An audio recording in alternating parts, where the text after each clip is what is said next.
We must stop the terror. Now watch this drive. The guy!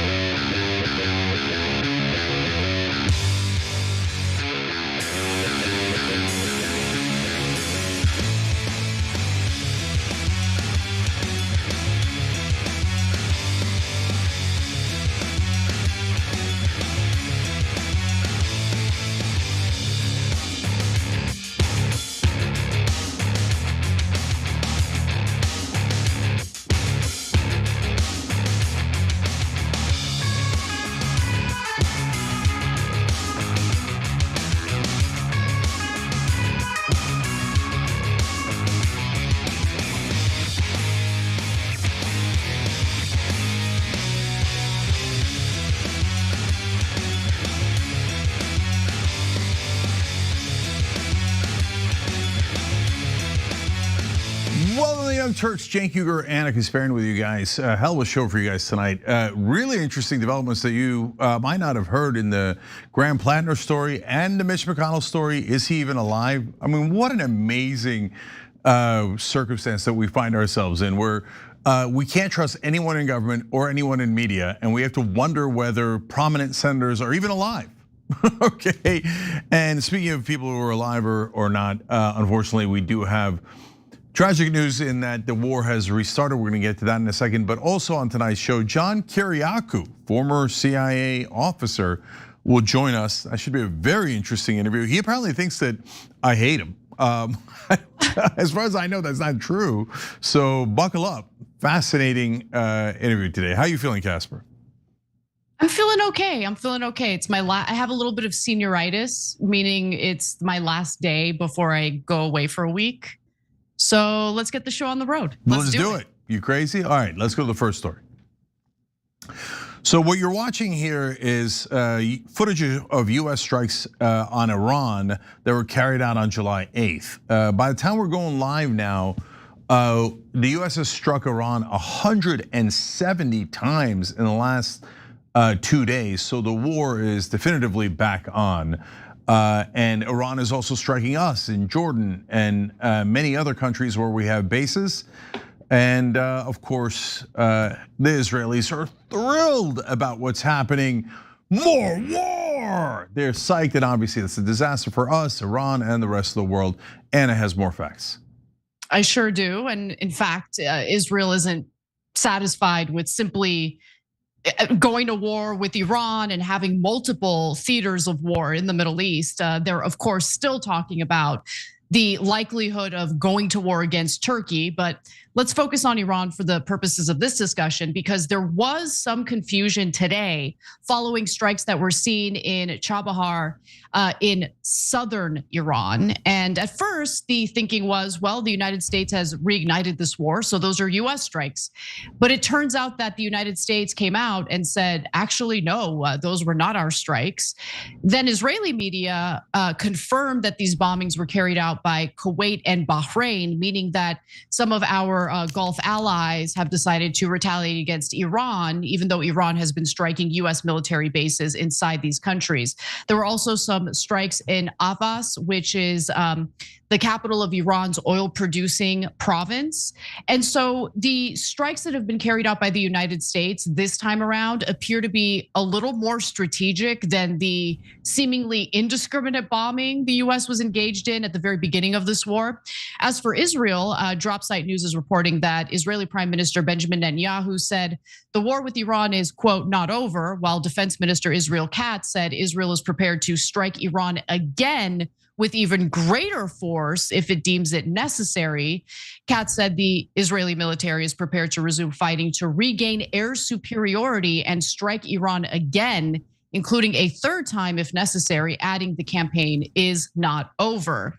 Now, it's unclear if, or more importantly, when Iran will retaliate against Israel, because Israel is the whole reason why this war started in the first place. But so far, it doesn't appear that Iran has taken any hits at Israel. Now, US Central Command said late night on Wednesday that they had struck about 90 military targets to further degrade Iran's ability to attack commercial shipping in the Strait of Hormuz. In fact, if you see the locations of the various US strikes, it's very clear that these strikes are intended to, weaken Iran's capability in attacking commercial vessels. Iran's health ministry said at least 14 people were killed and almost 80 people were injured over the first 2 days of the US strikes. So I'm sure that death toll is probably going to increase in the coming days. Now, Iran said that it did hit back with missile and drone strikes targeting US military bases in Kuwait, Bahrain, and Qatar. Iran says that the US targeted railway bridges on the route to the holy city of Mashhad, where, of course, the late supreme leader was due to be buried, and he did, they did continue on after a short delay with the ceremonies. But Iran's foreign ministry said that the attacks, while Khamenei's 6-day funeral procession was underway, signified Washington's inability to comprehend the depth of Iranians' patriotism and loyalty to the revolution's ideals. And I should just say, if anything, what we have accomplished through this war, Cenk, is really getting the Iranians to rally around the flag. Because if you look at the footage of the various events having to do with Khamenei's funeral, you'll notice that there are now tens of millions of people out on the streets. Now, additionally, a railway bridge in the town of Akala in the northeastern Golestan province was hit with cruise missiles, and that's according to Iran's Revolutionary Guards, who said there were no casualties. The line plays an important role in transit and trade with Central Asia, and is part of an international corridor that links Iran, Turkmenistan, and Kazakhstan. So again, kind of providing more reinforcement to the notion that the US is striking, economic infrastructure, and it does look like these strikes are more strategic. A Tehran-based businessman, in fact, told the Financial Times the following, that the rail line had been used while the US was engaging in blockades of Iranian ports. He said when the blockade was on, people would use it, yet it has very limited capacity. Each train from China, Xi'an in China would only carry about 3,800 tons, but attacks were also reported on electricity infrastructure in Chabahar and Kanarik in southeast Iran, causing 3 electricity transmission lines to go out of service and cutting off power to parts of the region. Now, if anyone is hoping that maybe things will kind of calm down a little bit and Trump will encourage, peace negotiators to get back to negotiating, Ben Shapiro is making clear that he is vehemently against it. And in fact, he thinks it makes us look weak if we are pursuing diplomatic means to end this war. He has a different idea in mind. Let's take a listen. So what exactly could be done? Well, first, we could force open the strait. I know we haven't even tried it. We didn't try it. We could do it. We could. If you think that the US military does not have contingency plans for opening the Strait of Hormuz along with our allies, you're out of your mind. We do. We just decided we didn't want to because we got chicken with Saudi. And we were told by our magical negotiators that a deal was in the offing, which was a lie. It wasn't true. And we could open the strait. We could destroy Kharg Island, which is their oil export facility. We could destroy the South Pars gas field. We could basically put their economy on unsupportable legs. We could put the regime into its death throes. Those are all things that we could do. Or we could just walk away and let our allies do any or all of those things. We could do any of those things. But here's the thing we should not do. Demonstrate weakness by going back to the table and pretending, once again, that they are reasonable, rational people. In order to take control of the Strait of Hormuz, we would need to dedicate, the troop commitment for that type of operation, because it's not just about snatching control, it's about maintaining control. And we do not have the troops necessary to make that happen. Additionally, Tom Nichols over at The Atlantic of all places, which shocked me, has the complete opposite take from Ben Shapiro. In fact, he writes that the president is still considering 2 terrible ideas. First, he has returned to talking about seizing Karg Island, an operation that would require a considerable commitment of ground forces and inevitably lead to US casualties. Second, he has again raised the possibility of striking Iran's infrastructure, including bridges and desalination plants. Such installations, he writes, if they are significantly contributing to Iran's military effort, might be considered legitimate targets. Trump, however, seems to have in mind immiserating the civilian population as a means of driving the regime to the table, which would be a serious violation of the laws of war. But the one thing I disagree with Nichols on in this analysis, Cenk, is I don't think the US was ever serious about a peace deal. I think it was all lies. I think JD Vance, the vice president, was being honest when he said, the MOU is really about getting the oil flowing again and basically preparing for more kinetic warfare against Iran. That's exactly what happened. That was the plan from the very beginning. There was never any real good faith effort at peace here. Yeah. So first, let's start with Israel first and Ben Shapiro. So of course, what does he want? More war. And who does he want it from? Us. So I don't know if these people are still even bothering to pretend to be Americans or care about American interests. So that whole segment, of course, was you have to do what Israel wants, and Israel always wants more war. But of course, we are the victims and we are doing self-defense. What does Iran have to do with self-defense? Nothing. It doesn't matter. It doesn't matter. The Israelis have ordered war and we have more war. And every time in the media, they will tell you, oh, it's just a coincidence. Just a total and utter coincidence that we do exactly what Israel wants nearly 100% of the time. Oh, hey, look, it's 98%. We sold some planes to Turkey that they didn't want. Oh, see that? You have 2% freedom left. Congratulations, Americans. But of course, no one else points out that Ben Shapiro, Mark Levin, Laura Loomer never argue for American interests. They always pretend that American interests are identical to Israel's interests. Very coincidentally, no two allies have identical interests, and Israel and America have nothing that is similar here. We don't like Hamas and Hezbollah. I hate to break it to American media who think Hamas and Hezbollah are the biggest problems America faces. They're not anywhere near us. And outside of Israel, they're not even our enemies. They have no reason to be our enemies other than, no, you must all do everything Israel commands you to do. Attack their neighbors, attack their enemies. No, Israel's not Uncle Sam, and they, God damn it, man. So anyway, so now, we're back into this disastrous war. Of course, the question that Anna asked is the one that everybody's asking, which is this back to war permanently, or is this another one of these flare-ups? And then we go back to pretending there's a ceasefire, more flare-ups, and it goes on and on and on. And to what end, right?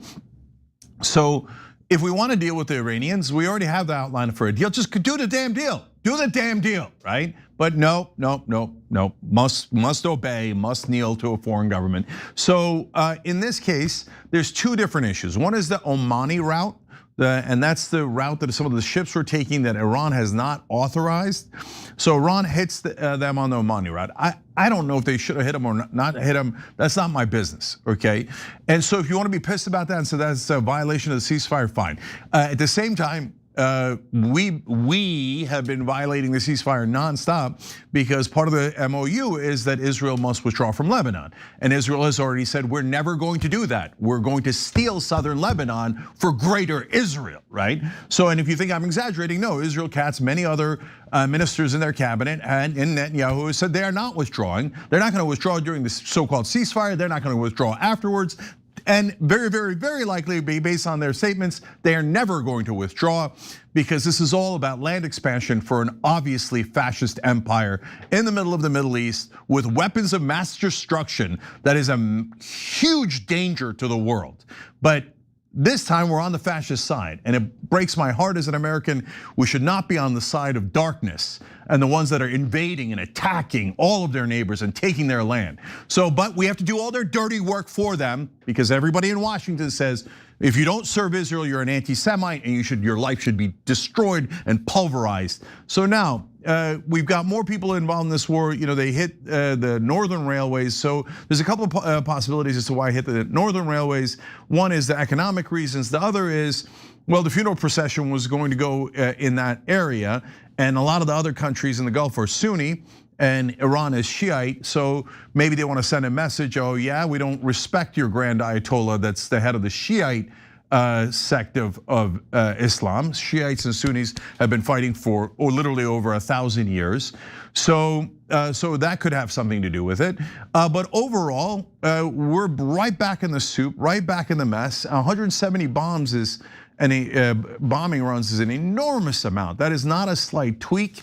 And so is this just about the Omani route? And hey, we get a little bit back and forth and then cool down for a minute? I mean, I hope so, but it doesn't look like it, because this is not like the other bombings during the ceasefires. The other bombings would be 2, 3, 4 bombs, send a message, both Iran and the US. Iran did the same thing here, try to send a message, 2, 3 bombs in the Omani route on ships. And America said, no, 170, right? Let alone the Kuwait, Bahrain, and whoever else bombed northern Iran. So right now, it looks like full-scale war. Trump is, of course, a maniac, so he says 2 different things at all times. He said the ceasefire is over, and we're back to war. And then today he said, oh, the Iranians called and they're begging to go back to a ceasefire. That's a total lie. It's corroborated by 0 people, total imagination, fantasy of a borderline lunatic that's our president. So is the ceasefire over? Or are we about to go back in the ceasefire? Well, Trump tells you both things. That's obviously impossible. And again, he's a raving madman. So we have a raving madman who listens to a fascist government, and none of these people care 1% about American interests. So likely you'll all be forced back into the war and all the terrible consequences that flow from that.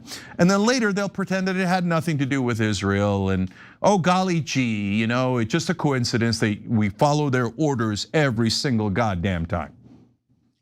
Okay, so a little bit of background info that I think is really relevant to kind of figure out what's going on right now. The war is on, and anyone who's trying to downplay it by calling it a military operation or pretending like we still have a ceasefire is delusional. Like I think that we have degraded, like people's minds in this country have been degraded because we've redefined what it means to be in war.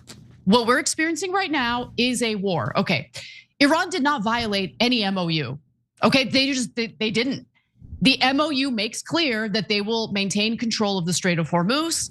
The United States was trying to do some tricky pizzicky nonsense of having ships transit through the strait on the Omani side in order to basically ensure that Iran cannot establish the approved routes for these ships to travel through.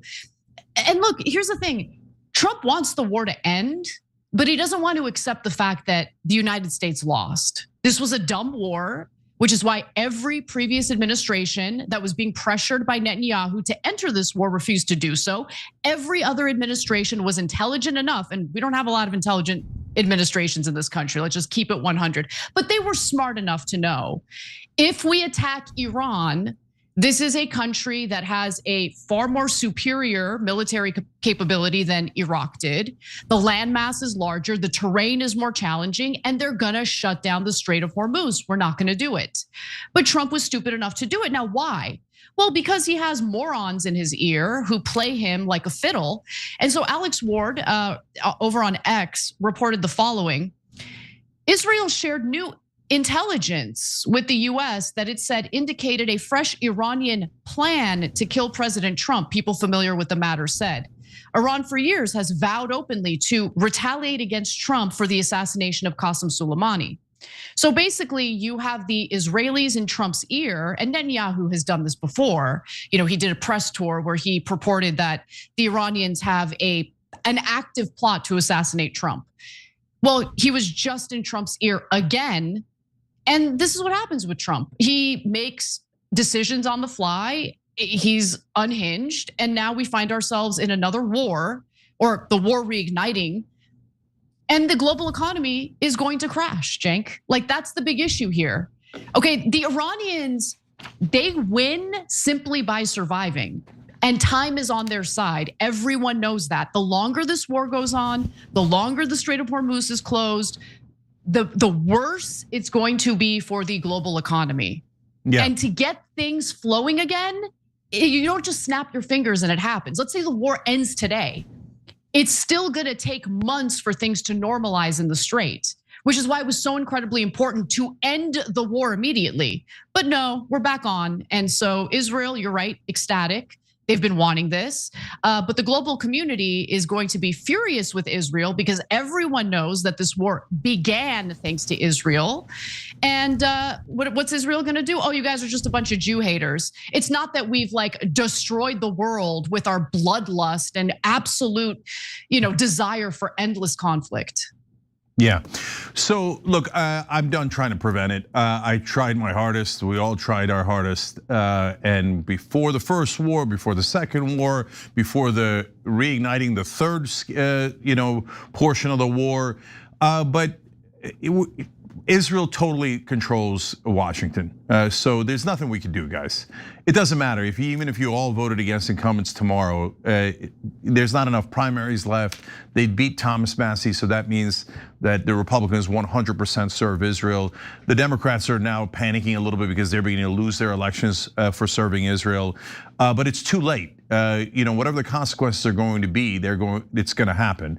And so just we're occupied, and that's why we're being forced into this war.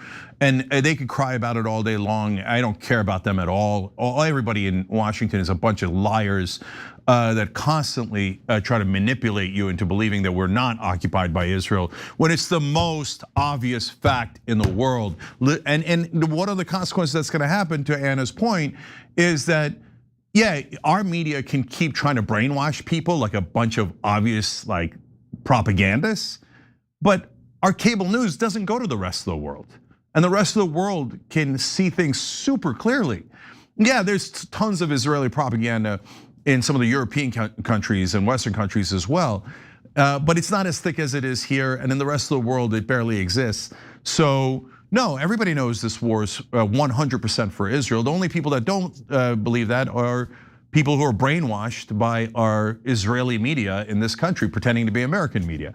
So they're all going to be furious at Israel because the economy is going to suffer terribly through this war.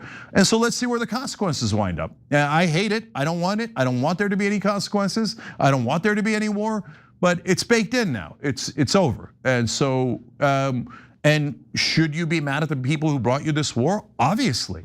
And then they say, I've now started seeing on social media, Cenk, you can't say that the war's consequences should be laid at the feet of the people who started the war. So they know terrible consequences are coming.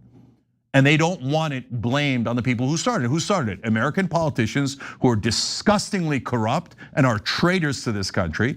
Disgustingly corrupt American media who's always, we'll learn our lessons from Iraq. Oh yeah, but not fake weapons of mass destruction. Right back to fake weapons of mass destruction, serving Israel, not having learned. There's no lessons to learn, they're corrupt. They work for a different country. It's so obvious if you're not hypnotized and brainwashed by American / Israeli media. And so, and of course, Israel. It is definitely their fault. And when the economy goes south and when we have more Americans returning in coffins, yes, you should definitely be furious at the Israeli government. They are not our allies. I believe they are our enemies that have decided that they are going to take every dollar and every part of our military and they don't care about our interests at all. But that's why I'm more angry at American politicians and media, because they're supposed to look out for their own country. Yeah, they're a fascist, warmongering country that is totally out of control and an obvious pariah state who have brutalized in a disgustingly fascist way the Palestinians for the last 58 years. As every liar in American / Israel media here in America has told you that the Palestinians are the terrorists. No, the Israelis are the terrorists that are terrorizing the entire planet. And they brought you this war, and when this war goes disastrously, yes, you should be furious at Israel. Oh, and then they'll say, oh, just because we murdered all these people and started terrible wars that destroyed your life, how dare you criticize us? No, bow your head to us, they'll say. Well, no one's bowing anymore. No one's bowing anymore to a foreign government like Israel. You want to get us to bow? We won't. We're Americans and we're proud and we hate that our government is captured by this tiny nation. Yes, with tons of billionaires on their side that are using that money to totally buy our media and our Congress. Those are facts, Young Turks. We'll be back with Kiriakou. Super interesting interview.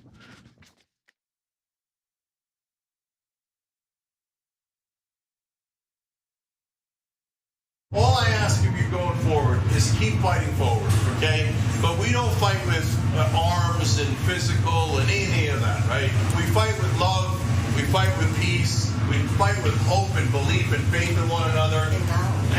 And we do that right with knowledge and facts and truth and things that are real. Yeah. Objective reality matters. So much of our audience is scientists, teachers, engineers, data analysts, people who believe in objective reality, right? So thank you guys for believing in that. Thank you for believing in hope, and thank you for making it happen. I appreciate all of you. Thank you.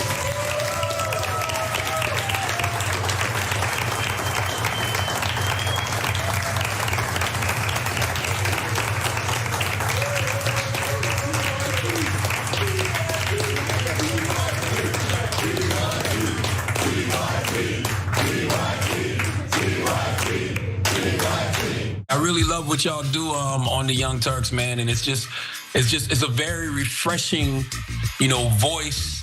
Y'all don't lean to one side. I tell people all the time, if you want to go really hear what's going on honestly in our society, you should tune in to the Young Turks. Thank you, Charlemagne. We appreciate that. That's awesome. Really appreciate it, brother.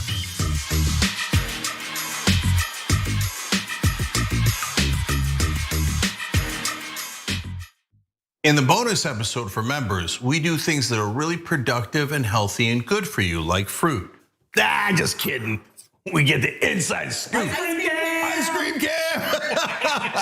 Come on, man. Come inside the bonus episodes and you're gonna love it. Embarrassing details about our lives, what kind of ice cream we eat. No, way saucier than that. They're tyt.com/team. Get the inside scoop. Ice cream cam!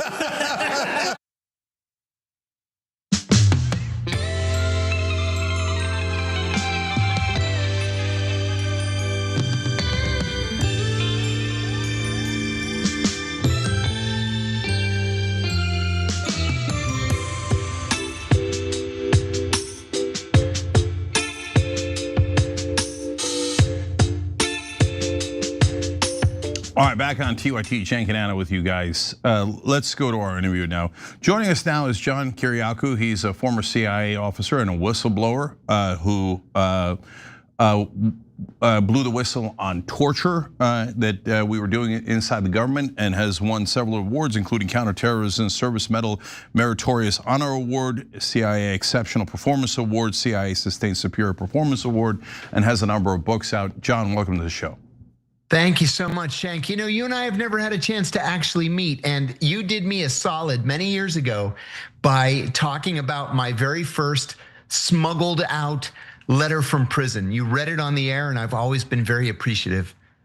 That's interesting. Okay, so I saw, look, we're gonna get into super important things about like who does the CIA actually work for. But first, I saw a clip where you said that I had railed against you. Do you know where that came from? Because that never happened. Hold on, pause, because I set this up, okay? I came across the clip and I was like, oh no, but I like John Kiriakou a lot. Like, what's the beef? So this is the clip. What was it? And okay, this is the moment. Take a look.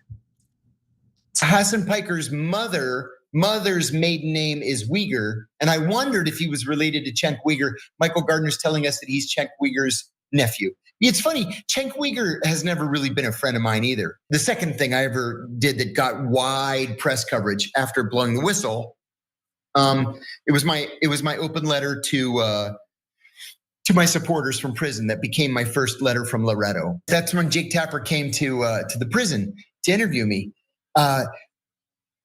The the response was universally positive and interested, except for Cenk Uygur. Cenk Uygur just, for 30 minutes, just ripped me. And I never understood that because back then, I probably agreed on 95% of the issues with Cenk Uygur. Like, why is he attacking me like this? But it's just his nature. I've never been able to draw a bead on Cenk Uygur. I mean, I kind of felt like I should have been friends with him. He's one of those guys, it's like an unrequited bromance where you're sort of like, you reach out, you're like, we should be buds. We agree about a lot of stuff. And then, they never call, they never write. Okay. Well, it could be requited now. So, John, what in the world was that? I don't know. No, it was a mistaken identity thing because I became obsessed with figuring out what it was, and I went through our archives, and no such thing exists. So it must have been a mistaken identity, and maybe there is a Cenk Uygur out there somewhere who did attack you. Yeah. I want to apologize for that because I think I must have been temporarily insane or something. That had to be. No, that's normal. What I'm going with. Yeah. No, don't sweat it. Mistaken identity, no big deal. Okay, let's get to serious stuff. So look, John, the main thing that I've been wanting to ask you for a long time is, do we even have a CIA? So what I mean by that is the CIA seems to let Israel run wild inside this country. And so espionage to no end, stole our nuclear secrets, our uranium, our nuclear triggers, all of our top secrets. And yet we're like, oh, they're our best allies. And we let them run. And in fact, one more, Epstein was part of Iran-Contra. And so it's not like the CIA is not aware of what's happening here. And so does it exist or is it just simply the Mossad? It's changed a lot over the years in that when I first joined the CIA, we did not like the Israelis at all. They were spying on us. They made it clear. They openly spied on us. They would bring us gifts that had listening devices embedded in them to the point where they were not allowed in the building. We had to rent space to do our liaison meetings with them because they just simply were not permitted to come into the headquarters building. Well, that was 35 years ago. And now all of a sudden they're being like embedded with the CIA, that there's a provision in the National Defense Authorization Act for 2027 that co-locates them with the Pentagon and then allows even closer, like Five Eyes style liaison with the CIA. And then at the same time, just 2 weeks ago, NBC News reported that the director of DIA, the Defense Intelligence Agency, had to send out an all hands email saying that the Israelis are being unusually aggressive right now in trying to recruit assets inside DIA, that all DIA employees need to be extra careful. So what are we doing here? Either the Israelis are ranked as critical threat for counterintelligence, which is what they were when I was there, along with the Russians, the Chinese, the Cubans, and the North Koreans, or we're joined at the hip. But it can't be both. So here's my follow-up question for you on everything that you just said. What changed? Is it blackmail? Like, how did our government, and not just the CIA, how did our government go from understanding the risks of being associated with the Israelis, understanding that they spy on us, understanding that while we may say that they're our allies, in reality, they act like they're our adversaries. So what changed? Do they have dirt on powerful people in our government? Or I mean, I'm asking you to speculate, or maybe you know something we don't know. Yeah. No, they probably do, but I think it's broader and more nefarious than that. In that this is really a political change. Any Arab leader will tell you, and many have told me, or I've been in the room when they've told the American ambassador, the last American president to give the Arabs a fair shake was George H.W. Bush.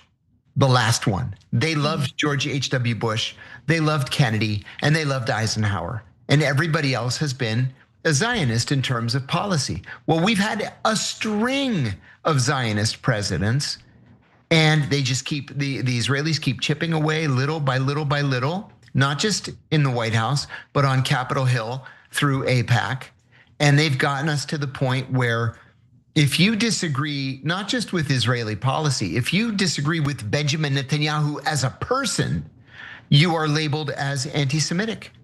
Of course. It took them decades to get to that point, but they did it. Yeah, so John, more follow-ups here. So first of all, on your point about disagreeing with Netanyahu, only a third of Jewish Americans agree with Netanyahu, 2/3 are against him. So apparently 2/3 of Jews in America are anti-Semitic by this ludicrous definition, ludicrous. And it's obvious. May I add something to that? Yeah. Because of the party system in Israel, Benjamin Netanyahu has never won more than 27% of the vote in Israel. So are we supposed to assume then that 73% of Israelis are anti-Semitic? Yeah. It's outrageous. Yes, and I could list other historic leaders that did not win a majority, but won around that number and then went on to do great damage. So, okay, now our press, I believe, is mainly Israeli propaganda. Why do I say that? Because they keep telling us that things are normal. So I just want to do a quick checklist with you to see if these things are normal. So they keep saying, oh, our allies doing espionage to the point where they are stealing our most sensitive technology and intelligence and using it to build weapons of mass destruction and doing it over and over and over again is perfectly normal. Is that really normal? No, of course not. And if it was any other country in the world, we would be on the brink of war with them right now. I mean, forget allies, we'd be on the brink of war with them. Okay, so then number two, they say, oh, to merge our militaries, as you were talking about Section 219 and the technology, and so that they could take now soon to be $1.5 trillion of money we're spending on defense, and they get the entire benefit of that for free. They say that's all perfectly normal. We constantly are merging our militaries with allies. Is that normal? We're merging our militaries with the closest allies that we have in the world, very specifically the British, the Canadians, the Australians, and the New Zealanders. You know, we've got good relations with the rest of the members of NATO, as one example. Israel's not in NATO. We have close relations with most European Union countries. Israel's not a member of the European Union. And then just a couple of weeks ago, the Israeli defense minister said publicly in an interview that Israel's next war would be against Turkey. Well, guess what? Turkey's a member of NATO. And if there were to be hostilities between Israel and Turkey invoked Article 5 of the NATO Charter, an attack on one is an attack on all. The United States would have to go to war with Israel to defend Turkey. Is the United States going to go to war with Israel? Of course not. And so what happens? The Israelis then successfully destroy NATO. Is that really the road we want to go down? Not normal. Last one. Go ahead. Yeah, so dozens of Israeli spies were arrested after 9/11. I'm not asking about why they were arrested or what they did, but they were arrested and they were definitively Israeli spies. And then we just let them go free. Yes. Is that normal? Yes. That actually is normal. Oh, okay. Normally, if let's say an American spy gets caught in a friendly country, you know, publicly we deny that this person is a spy. We deny, and then secretly, quietly, we go to the station chief. Will go to the head of the service and say, "Listen, he's my guy. You busted us. Do me a favor here and just let him go." And then quietly they'll let him go. They may make him cool his heels for a week or two, but eventually they're going to let him go. The reason why I'm speculating here. I believe that the reason why there were so many Israeli spies arrested in New York in the days after 9/11 is that the Israelis had advanced warning of 9/11 and didn't tell us. And that was a policy decision. We asked every ally in the world, we begged them if they had any sources inside Al-Qaeda, please help us, because we knew this massive attack was coming, but we didn't know when and where. We knew it was gonna be giant. We just didn't know when and where. I believe that the Israelis did know that they had infiltrated Al-Qaeda, but they didn't tell us because they wanted us to attack Al-Qaeda. They knew that if we were attacked, that we would overreact like we did. We would launch a war that lasted 20 years. We would kill 2 million Muslims, which we did. and spend something like 6-point-something trillion on national defense. Just like they knew chaos in Iraq was good for Israel, chaos in Libya was good for Israel, chaos in Syria was good for Israel, and now chaos in Iran is good for Israel. It hasn't changed since 9/11. Cancer on our globe, honestly. So you just said something very provocative, something that I alluded to in one post on X once, and I didn't even allude to it as aggressively as you just did. I just noted the 5 Israelis who got arrested because they were seen celebrating the World Trade Center getting attacked, and I was like, whatever happened with this? Like, what is this? And there is evidence that the Israelis had foreknowledge. So can you get into that a little bit? Because I think it's important for members of our audience who might not know what that evidence is and why so many people have believed that the Israelis had foreknowledge. Yeah, dozens of Israelis Israeli citizens were arrested by NYPD officers on September 11th and in the days after September 11th, mostly for photography, for taking pictures of sensitive sites, taking pictures of the World Trade Center, things like that, or making comments about the attacks. And so they were picked up and they were held on suspicion of something national security related. And finally, the Israelis came to us and said, listen, these are our guys, just let them go, right? They're worried about you. They were worried about the World Trade Center. They didn't mean any harm. I think they were there just to sort of document what was happening because they knew it was going to happen. In the months before 9/11, I was working in the CIA's counterterrorism center at the time. And in the months before 9/11, the leadership of the counterterrorism center was scrambling. I happened to be entertaining a group of Middle Eastern intelligence officers one day. It was July the 6th, 2001. And Kofor Black, the director of the counterterrorism center, came into my meeting, shocked me. I jumped up at attention and I said, oh, gentlemen, this is Kofor Black. He's the director of the CIA's counterterrorism center. And Kofor minced no words. He said, something terrible is going to happen. We don't know what, we don't know where, we don't know when, but we know it's going to be an attack on a massive scale. And he went into some detail with them. And he said at the end of his little talk, I'm begging you, he said, if you have any sources inside Al-Qaeda, please help us. Well, the truth was we didn't have any sources inside Al-Qaeda. And that's why we needed help from Liaison. But they didn't, the other Arab countries didn't, the Gulf countries didn't, the Pakistanis either didn't or wouldn't tell us. And the Israelis just sat back and waited for it all to happen. And then came and said, we are one with you, America, we are with you.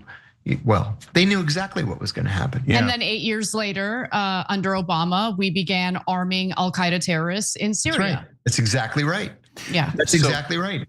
So John, I just want to ask one more follow-up about that because, so I call this, oops, it got past the goalie, right? So, and I like, of course, our press never talks about it. They all pretended everything is a conspiracy theory.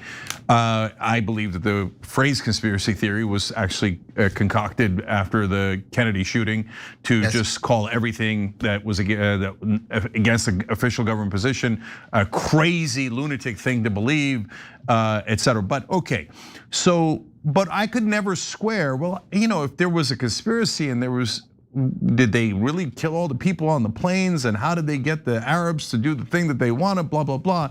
And then many years later, in fact, after October 7th, I realized, this is actually potentially easier than I realized. You just find plots and you probably in intelligence, and that's why I'm asking you, find plots all the time. And if you want one of them to be successful for political reasons, you go, I just got past the goalie. There's nothing I could do. So is it possible that October 7th was another one of those? Oh, listen, call me a conspiracy theorist, but I think that's exactly what happened. We know now in retrospect that for 2 weeks before October 7th, Israelis who were living in settlements along the line, the border with Gaza, were reporting back to the Ministry of National Security that something was happening in Gaza. And Itamar Ben-Gvir said, no, nothing is happening in Gaza. The next attack is going to be in the West Bank. And it was Itamar Ben-Gvir who ordered that government, what's the word I want to use? That assets were being used, government assets were being used against, possible cells in the West Bank. Well, there was nothing happening in the West Bank. Right. And these settlers were saying, look, the Gaza Palestinians are flying kites along the border. They're releasing balloons. They're checking wind speeds. Their chatter on the walkie-talkies. No, you're wrong. It's going to be in the West Bank. So I think, boy, I really like that, slip by the goalie. I think I might steal that because I think that is exactly what happened.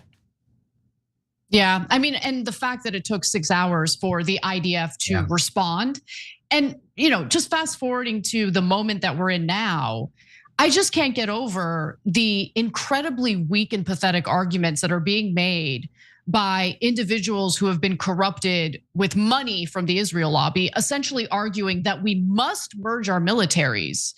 Because the IDF, I mean, how could we give up this opportunity to take advantage of their expertise and their superior operations? They took 6 hours to respond to October 7th. And then killed the Israelis. And then killed their own, exactly. That were in cars trying to evacuate the area. Yeah, one thing that most mainstream outlets don't talk about is that the Israelis are already in the United States training local police departments. We know, for example, that the Israelis are training the Atlanta police, that this area now called Cop City is the site of Israeli police and Israeli IDF training our own police. I don't want the Israelis training American police departments. The Israelis have no respect for human rights or civil liberties. And so, look, this is a country that has bombed 7 of its neighbors in the past year. Is that really the country that we want to throw our lot in with? I would say no. So John, Pete Hegseth wrote in his book that the IDF should be in American streets.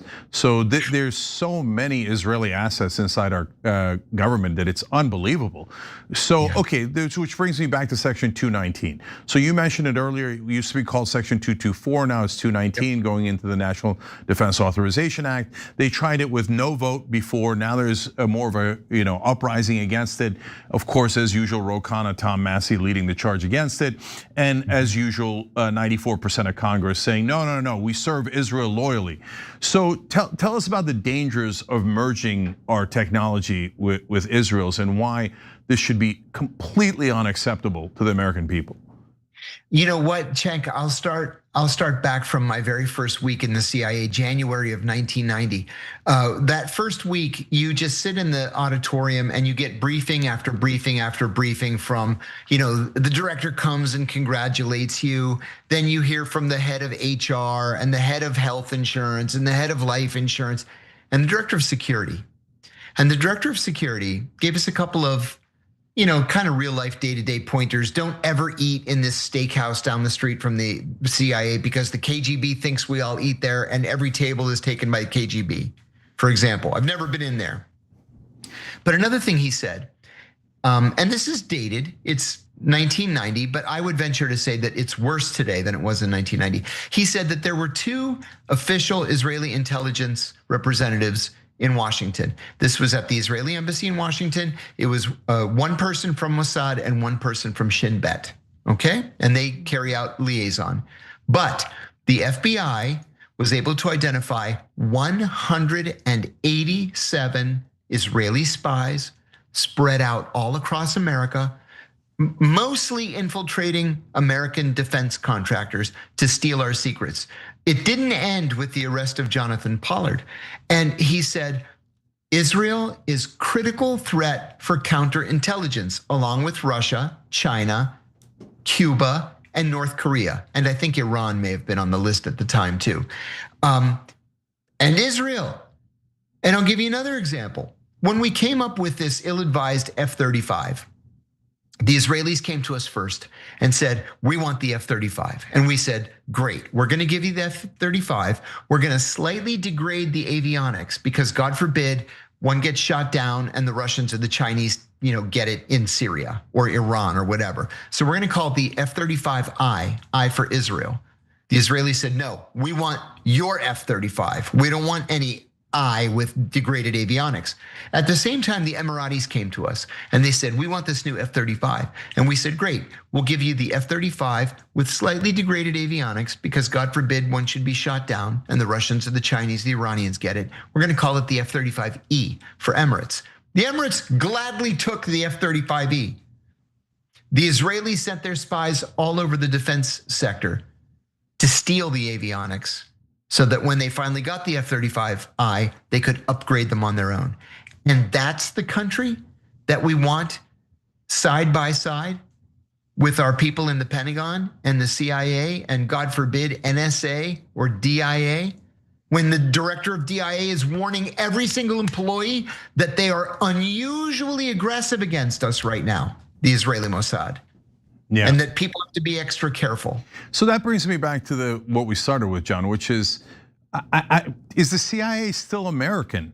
Because they don't act like it. And so all this espionage is going on. It's super obvious that it's the Israelis. And it doesn't seem like we're doing a damn thing about it. We're just letting them run wild in this country. And I want to go back to Epstein, because we know that Epstein was part of Iran-Contra. He helped clean seemingly with Mossad. And now yes. I'll let you talk about what how much you know about that, right? But also, okay, so the CIA at that moment knows Epstein seems to be with Israeli intelligence because we just did a deal with him. Then they let Epstein rape girls in this country for decades afterwards. So is the CIA working for America or for Israel?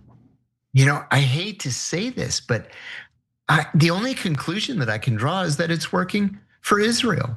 When you've got the likes of Mike Pompeo at the CIA, who was one of the foremost Zionists on Capitol Hill, and he's guiding policy. Remember, the CIA is a policy support organization. It's not a policy organization. It's supposed to do what the president tells it to do. But historically, it had pushed back against Israel. And then you get Mike Pompeo in there, who might as well be the head of Mossad for his support of Israel. Everything begins to change.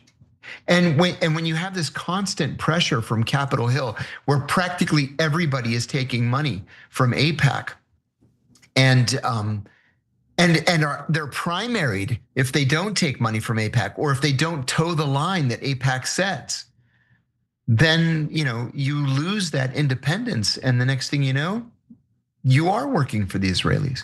Oh God! So how do you see this ending?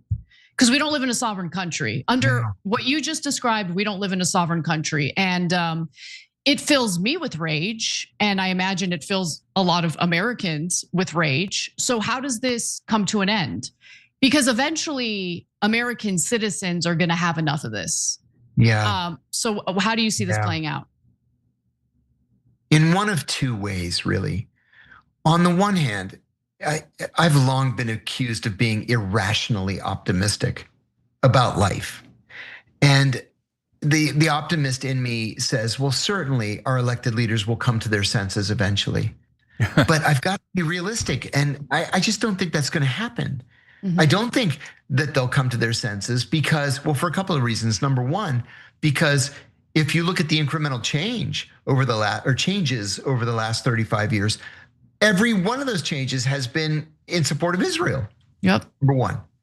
Number two, even though public opinion polls are showing that now a clear majority of Americans believe that our relationship with Israel is too close, believe that Israel is committing a genocide in Gaza, believe that Israel is the aggressor in all of these recent conflicts, our elected officials still line right up in support of Israel.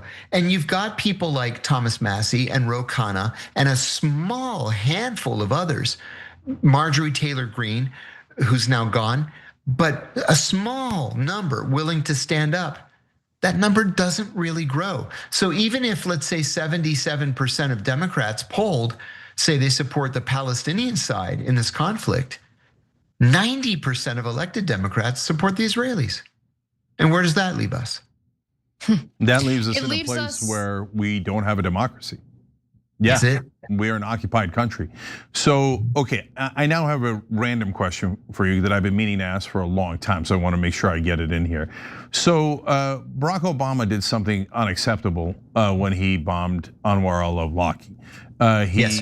He went outside of the judiciary and he said, due process does not have to be judicial process. The executive branch can just decide to execute an American citizen, and they did. But that was already egregious enough. But they say, coincidentally, in a second and completely different bombing, they also killed al-Awlaki's 16-year-old son.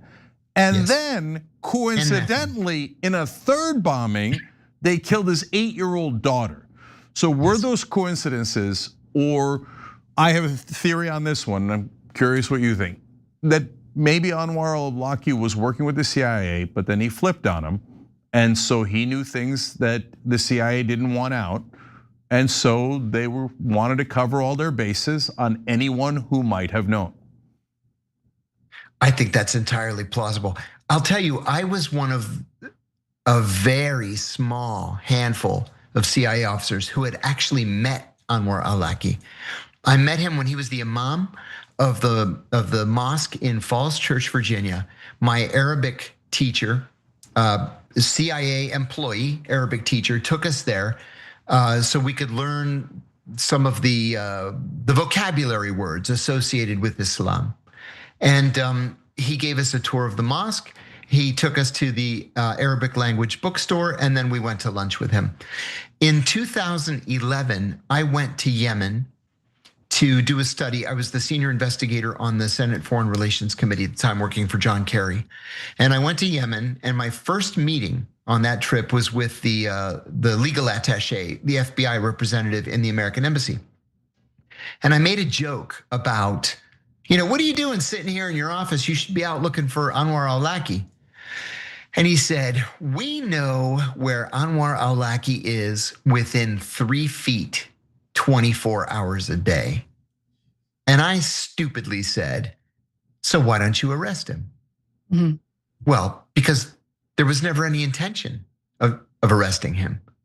The intent was to kill him, to track him, and to kill him. That was a policy decision that was made. But why did we let him go as far as he did? I think you're onto something here. I think he was probably a CIA asset at one time. Remember, he was an American citizen. He was born in Albuquerque, New Mexico.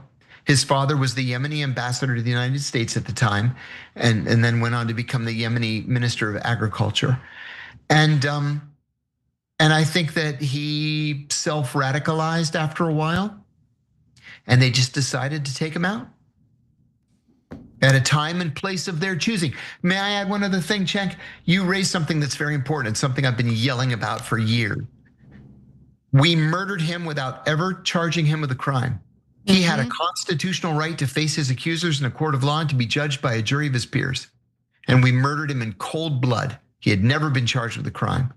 But then a week later, we murdered his 16-year-old son and 16-year-old nephew as they sat at a cafe drinking tea. They were children, and they had never been charged with any crime. And then we murdered his daughter, just for good measure, an 8-year-old, which made Barack Obama a child killer. Of course, he already was a child killer, but made him a child killer again. And nobody really seems to care. What about his rights? Because remember what Eric Holder told Rand Paul: if the president wants to kill you, he's perfectly within his legal rights to kill you, and it doesn't matter if you have never been charged with a crime. If the president of the United States doesn't like your politics, he can make you vapor with a missile. Yeah. There's nothing you can. We're in super dark times here. So we got to go. But John, am I right that your background is Greek originally? Yes, sir. Okay, but I want to end. You say you're an optimist. I'm an optimist. The one beautiful thing about this country is here's a Turk, a Greek, and an Armenian. all fighting. Right. And by the way, this is really important. Don't worry, John, I got your back. all Americans and all fighting not for Turkey, Greece, or Armenia, but for America, as it's supposed to be. And so, we love this country and we want its sovereignty and its freedom back. So thank you for joining us, John. Really appreciate it. Thank you so much for the invitation. It was a pleasure. Come back soon. I look forward to it. All right. Okay, guys, when we come back, is Mitch McConnell dead? Our mainstream media won't tell the truth about anything, so we've got to dig and dig to find out why won't they have an election and what actually happened with the Graham Platner story. So a lot more. Come right back.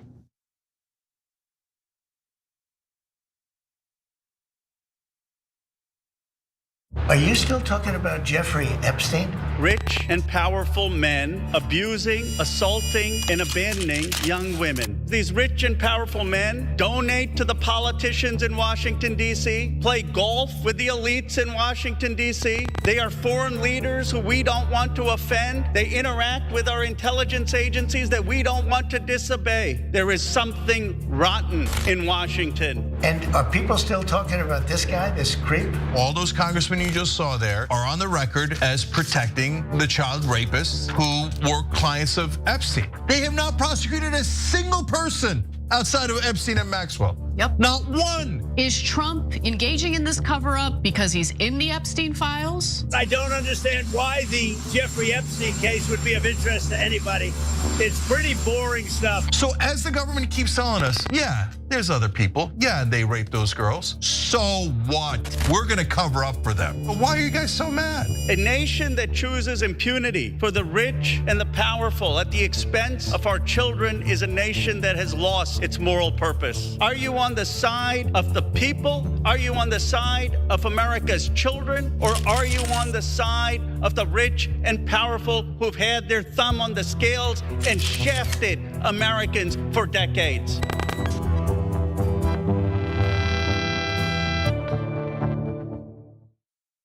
The rest of the news media says you should not fight for positive change. If you do, you're not really a reporter or a journalist, because reporters and journalists don't care what happens.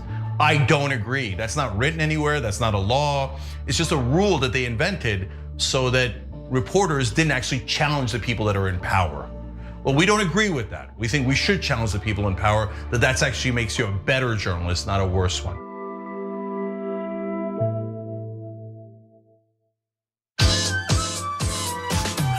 Who do you guys use?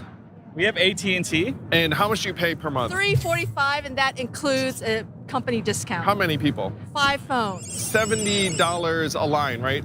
I've started a wireless company called Noble Mobile that is trying to cut everyone's bills in half. What would like a family of 4 cost? The average Noble Mobile user is paying $42 a month, but also they're using their smartphone 17% less. Okay, how does that work out? We give you $20 back in cash every month based upon how much data you use or don't use. You know when you're doom scrolling or messing around on your phone, you're like, oh wait, I'm actually costing myself money right now. The goal with Noble Mobile is to encourage us to look up at our children's lovely faces, like touch grass, appreciate life. A friend of mine calls these things are rectangles of sadness. So we're trying to change that and improve everyone's relationships with their phones. It's a very noble cause. Well, thank you, sir. That's what it is. Been on YouTube for 20 years. The original political partner on YouTube, the Young Turks. The Young Turks. The Young Turks. Godfather of independent media. Favorite news platform by far. Oh, it's not even close. The Young Turks. It's the largest online news show in the world. I watched you guys before I had a channel at all. And I watched Cenk, so Cenk's really the start of it all. Big shout out to Cenk from Young Turks. Cenk Uygur, founder of TYT, a man who probably needs no introduction. Cenk, so great to talk to you. Great to talk to you, David. Fan of your work for a long time, man. Anna Kasparian is one of the most followed and influential progressive women online. I love Anna. Your presence has been essential for me to really grow. Do all of you know the Young Turks? This is why what Young Turks are doing is so important. I've watched you for many years. You are insightful. I thank you for that. I was going to introduce myself, but it sounds like you guys might know us. Cenk, wealthy Muslim.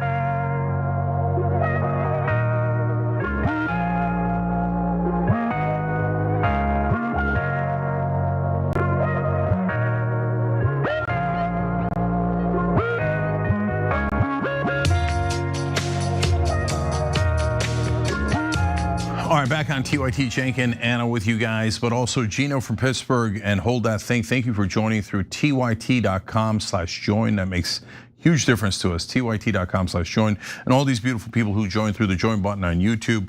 OA3474, Charles Rhodes, HRH Com Queen, and Carla Knapp, and Jed Kuzak. Thank you for gifting a membership on YouTube, guys. I know it's going to shock you to know this, but we are besieged by Israeli supporters here. And if ever there was a time to help the Young Turks, it is now.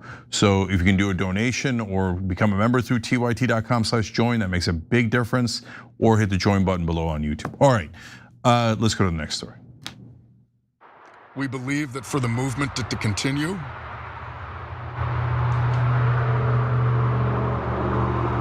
it can't be made. And for that reason,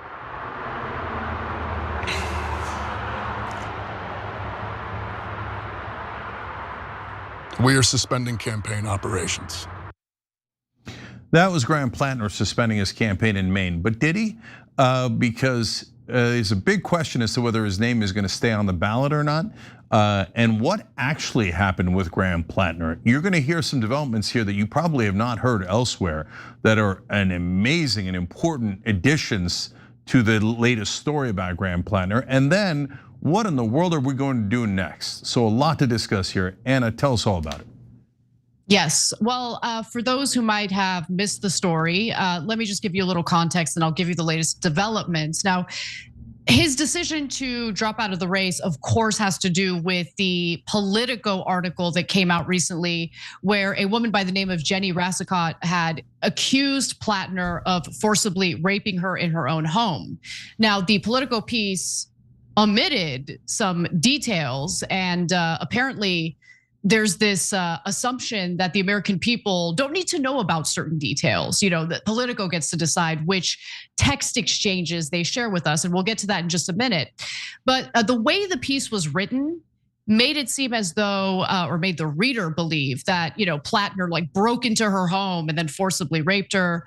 The allegations, in my opinion, and not even in my opinion, based on what we have in front of us, lack concrete evidence that he carried out a serious crime of rape.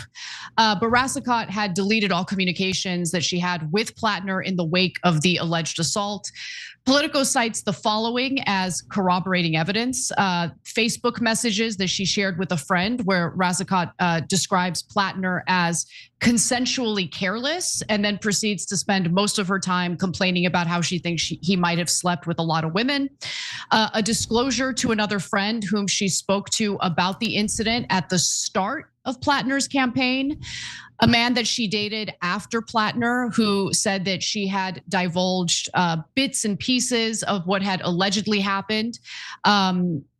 And then it wasn't until 2023 when she disclosed the whole story, and recent emails between herself and her therapist, where she contemplated going to the press about the incident, to which the therapist, who opted out of providing a statement or comment to Politico, said that she would not have to go public about a traumatic experience in order to be believed.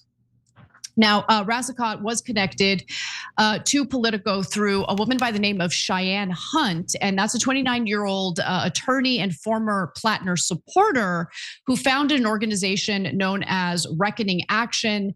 It's a nonprofit that focuses on combating workplace misogyny. So the revelations about Platner's alleged assault, alleged forcible rape is what eventually did him in. He decided to drop out of the race. And of course, it was after pretty much everyone who had endorsed him had reversed their endorsement, and it became clear that there were growing calls for him to step aside. So I want to just quickly go into the details that were omitted in Politico's reporting, because the Politico piece had failed to report something that Rasicot had said to Jake Tapper, actually, in a subsequent interview. Now, she didn't get detailed about it, but Dropsite News caught it and decided to investigate it. So I'm going to go to what Ryan Grimm is, what he reported on X. Politico knew at the time of publication precisely what Jenny Rasicot texted to Graham Platner, but deliberately omitted it from their article. Rasicot, according to the lead Politico reporter on the story, told Platner she needed her glute massage. He told her that he was coming right over, and she responded by telling him not to do so. But he came over quickly to her home with the door unlocked, and he let himself in. And then Ryan Grimm says, whether this detail is important to you or not, it is a shocking breach of journalistic ethics by Politico and CNN not to include it in their coverage. And I agree with him. That detail might not change your mind about however you feel about this story or this alleged incident. But it is not up to Politico to decide whether or not we have the full story or the full context. We deserve the full context, including what she had texted him prior to his decision to show up to her house. Yeah, no, it's not close. So she says, hey, I need a glute massager. And they're going out at the time. So I need you to massage my butt. He comes over and then this event happens. Now, again, to be fair, you could hold on. You could say, hey, you know what? She changed her mind and said, don't come over. You could say he came over and she changed her mind then, and she has every right to change her mind. That's absolutely true. But what is not in dispute is that Politico purposely hid that from you to make Platner look more guilty. They did that on purpose. They had the text and they chose not to share that, which is at a bare minimum, obviously relevant to the context of what happened. So this is what we've been telling you all along. Look, guys, I've said this a million times, not related to this story, related to every outsider who's ever run on the left or the right, what the press does, and it is driven by people with a ton of money who do not want those people to win. If you think that's conspiratorial, you literally know nothing about politics. It's called Oppo research. Everyone who works in politics knows it. The press never tells you that they get spoon-fed that Oppo research, and that it is almost always from the incredibly wealthy and powerful PACs and lobbies. And it is almost always against outsiders, almost never against insiders.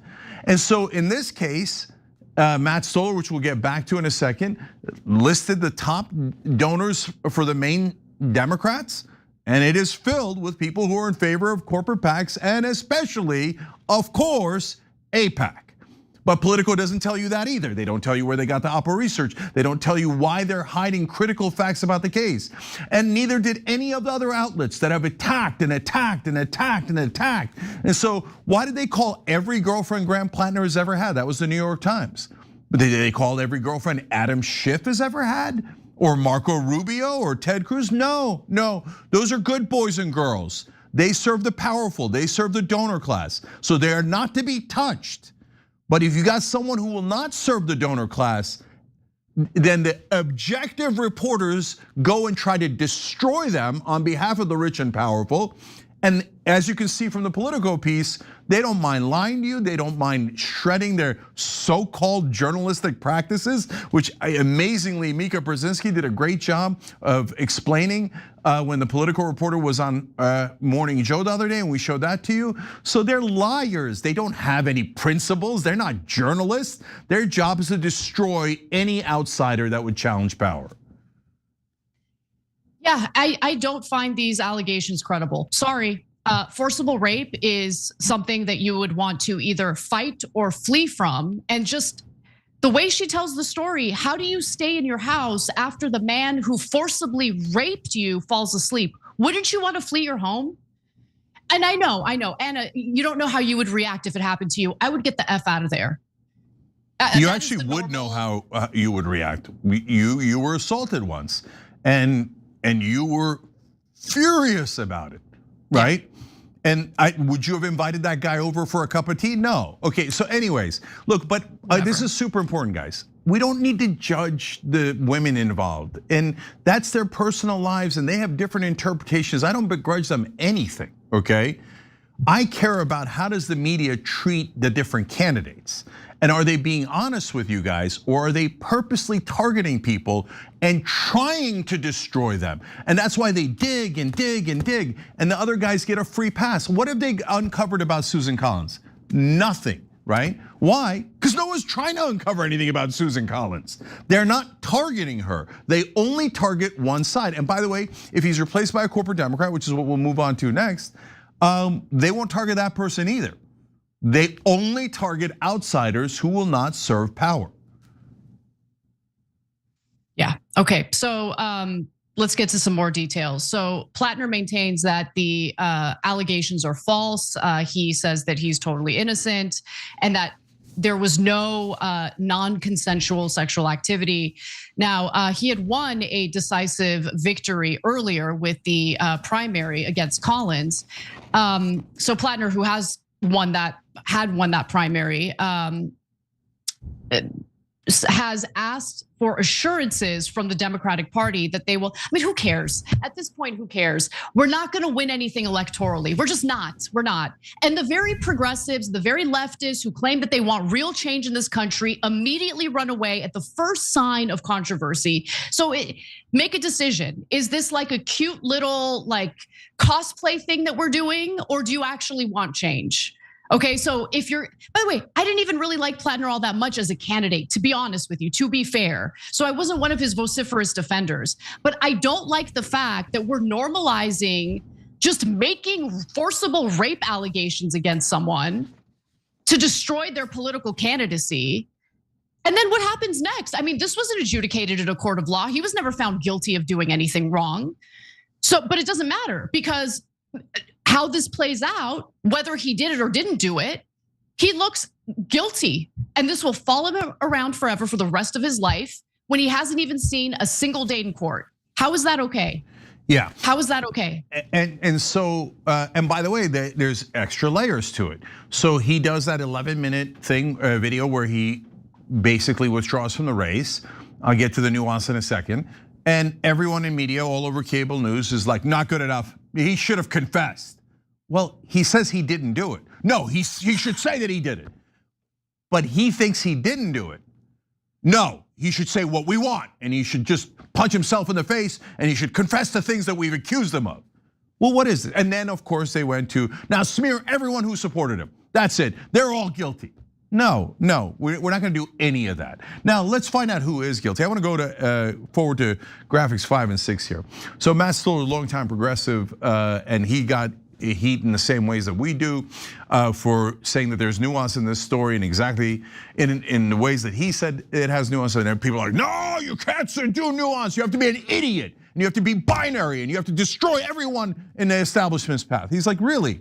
And he explained top Maine Democratic Party donors in recent years are Reid Hoffman, Haim Saban, and David Ellison.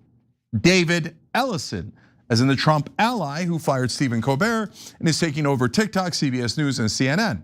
These names should mean something. Saban may be the single most important AIPAC donor in the Democratic Party. That is definitely true. He continues to say, and another big donor to the Maine Democratic Party is the founder of Zynga, Mark Pincus, who said in 2024, an attack on Amazon and his attack on America, it goes beyond big tech and Wall Street. Crypto fraudster Sam Bankman-Fried's partner, Nishad Singh at FTX, gave $100,000 to the Maine Democratic Party in 2022. By the way, Pincus is also an enormous supporter of Israel. Oh, look at that. All of the top donors for the Maine Democrats are all either corporate PAC donors, but really almost all of them are AIPAC donors. And they hated Graham Platner and they demanded that the press, the Democratic Party destroy him. And look at that, in another wild coincidence, Graham Platner is destroyed.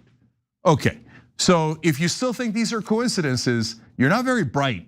You can't, I wonder if people spending millions and millions of dollars against one candidate in an effort to destroy him and have the entire media behind them makes a difference, and they don't spend it any on Susan Collins. By the way, these are the people theoretically on the Democratic side. They destroyed their own candidate because it's not their candidate.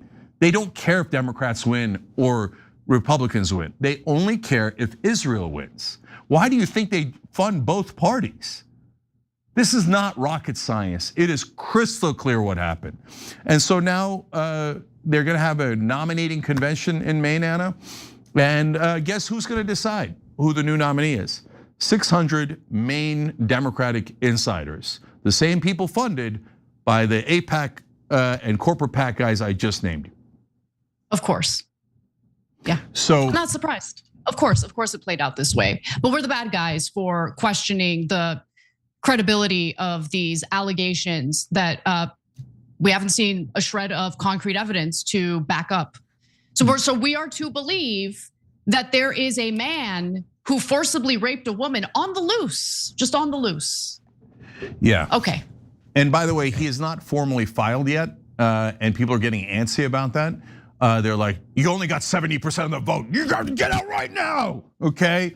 And all of them, and by the way, I totally agree with you. There are a lot of people on the left are like, no trial. No, I don't want to hear any evidence. I don't need the context. I love and believe Politico and New York Times. Make sure we destroy our own. Okay, all right, that's if you want to go that way. I think it's a terrible idea. And so you have to file by July 13th, and they have to pick a new candidate by July 27th. So I don't know what's going to happen. It's not my business on whether he should drop out or not drop out. All I know with absolute certainty is that evil forces targeted Graham Platner to make sure that a person who was going to represent the voters, overwhelmingly won the primary, could not represent those voters. So instead, a bunch of corporate Democrats will get together, funded by AIPAC, and tell you who your next, I was gonna say senator is, but they're not gonna pick the next senator. They're gonna pick the next person who's gonna lose to Susan Collins, because they're gonna say, 9 out of 10 chance, oh, I am slightly less Republican than Susan Collins, but I will serve all the donors loyally, which is the exact opposite of what Graham Platner was saying. Forget Graham Platner. The voters who wanted those policies and principles are the ones who should be served by the so-called representatives in Maine. If they do not pick someone ideologically aligned with the person who overwhelmingly won the primary, Maine Democrats are telling you, we are going to betray you, and we're gonna shiv you, and we're traitors, and we work for the donors and we don't work for the voters. But good news, it hasn't happened yet. So I hope that doesn't happen, and I hope that they pick someone aligned with Platner's policies, not his personal life. Will they? Well, guys, we're all gonna get to find out together. Are there honest Democrats who give you a real representative, a real somebody who's got a shot at winning that Senate seat and is a populist? Or are they servants of the wealthy and the powerful who are going to betray you? The whole country is going to find out together. All right, we got to take a break. When we come back, we'll ask whether or not Mitch McConnell's dead.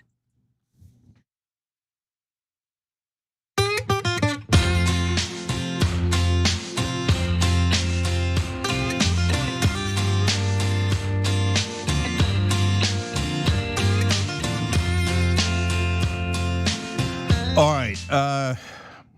Here we go. I'm gonna read these blind. Let's go to YouTube members first. Jed Kuzak says, Ben Shapiro's voice always sounds like it's playing on twice speed. It does, it really does. I thought it was on twice speed, so you nailed it exactly right, but it's not. He just talks so fast and whiny and annoying, but that's why he has no viewers left at all. The only people watching him are the mainstream media guys who are like, oh, tweet this out. He's so important and relevant. He's much more representative of the right-wing voters than Tucker Carlson or Megyn Kelly or any other right-wing podcaster. Oh, yes, Israel, right? Bunch of liars in mainstream media. They don't work for America at all. Jill Meister says, yank Ben Shapiro from TYT like you're starting a lawnmower. I don't even know what that means, but okay. Jermaine Moore says, us and Russia are supposed to be world powers. Look how long they've been struggling with these tiny countries. Well, a tiny country took over us. And then a bunch of propagandists for Israel go, oh, it's just a tiny little country of 10 million people. We have no power. I can't believe you think we have any power at all. I don't know, you have half the world's billionaires that are supporting you guys, that are radical lunatic Zionists? You think that maybe half the world's billionaires could be relevant? Oh, no. Shh. You're not allowed to say that. I said it because it's true. It's true. Zachary Staubel says, Anna, that you, for all that you do to spread the truth, and they're saying thank you for that, about the idea of terrorist actions. I'm so proud to be a part of this community. Zachary, we're so proud to have you, man. I love this community. Bud Rowland says, Israelis will sacrifice everything, anything for their fantasy nation. And to steal everyone else's land. So that's the Israeli government. Anyway, we'll be back.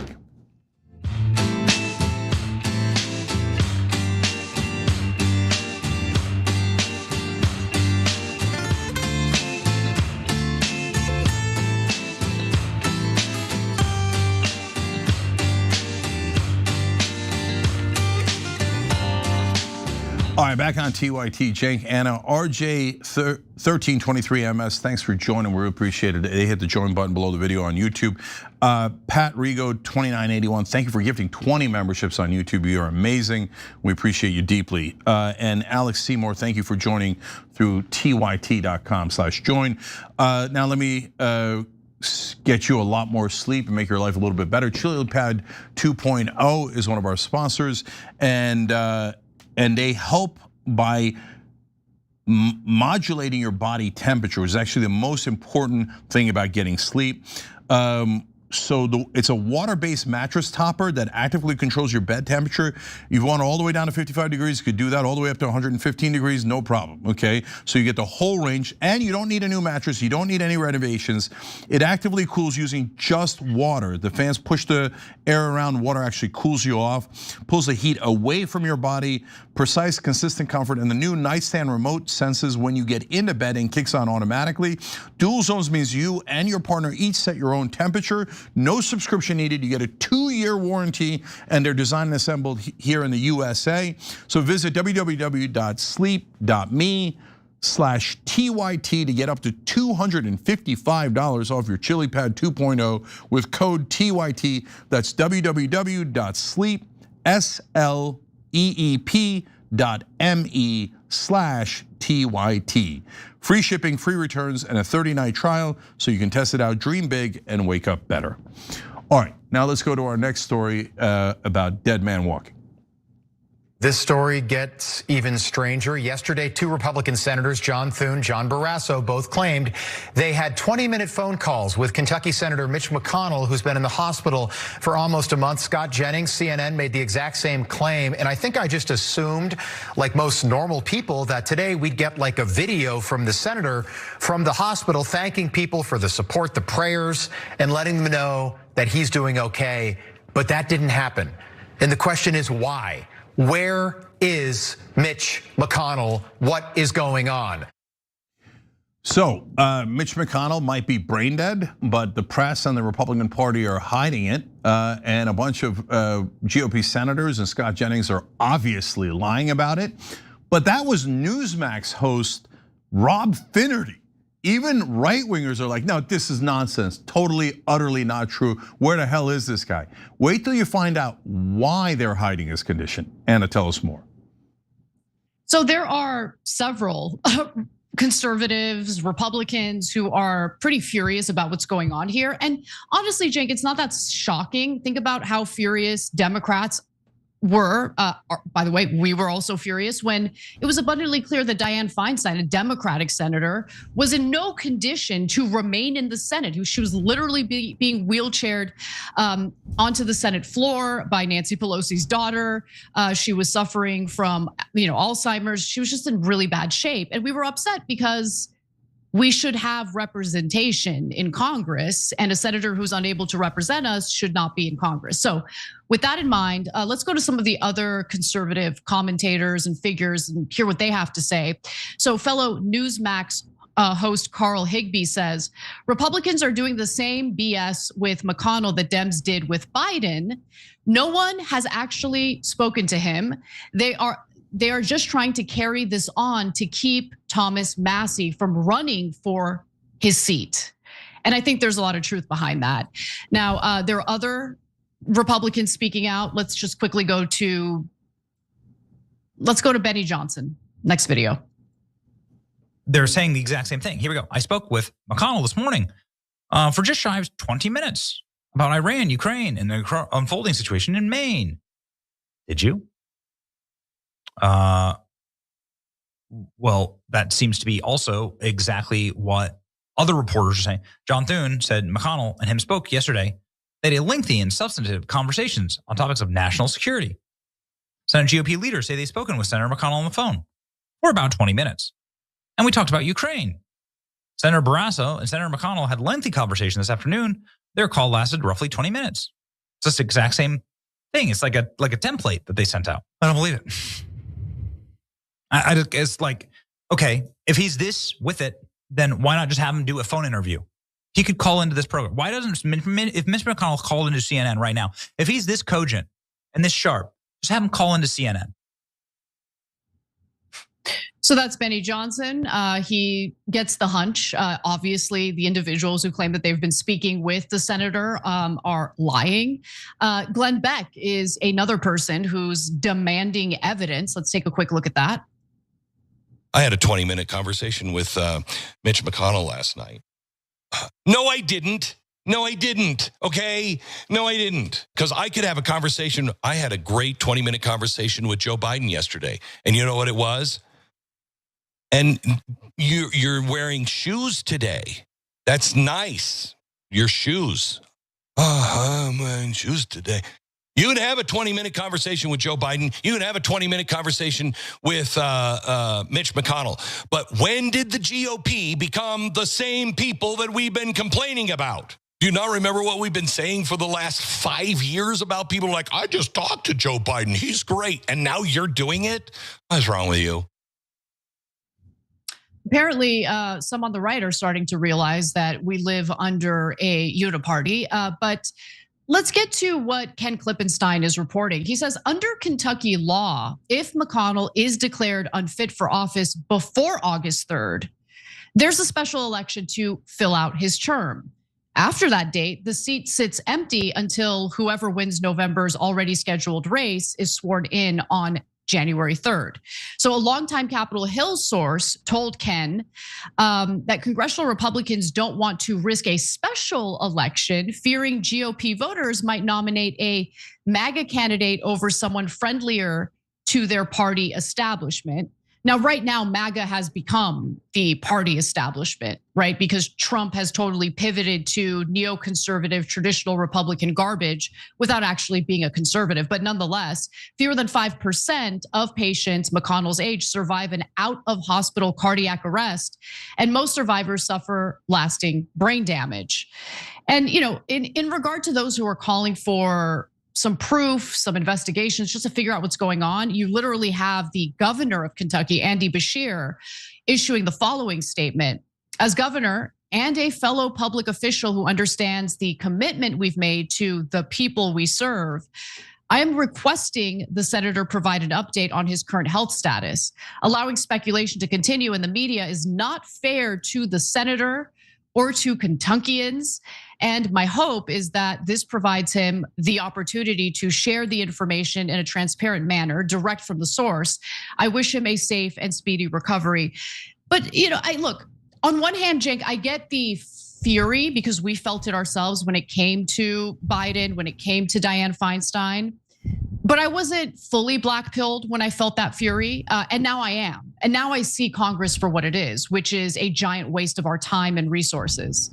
They get nothing done. They're totally useless. The only thing they do is constantly put their stamp of approval on pork for their donors, and usually that's in the form of defense contractors, pharmaceutical companies, and oil companies, and Israel, of course. But aside from that, what have they done for us? When was the last time Congress legitimately did something that significantly benefited the lives of ordinary Americans? Yeah. Well, I was so black-pilled against Joe Biden that I ran against him. I was like, this is insane. He's not functional. He's obviously senile.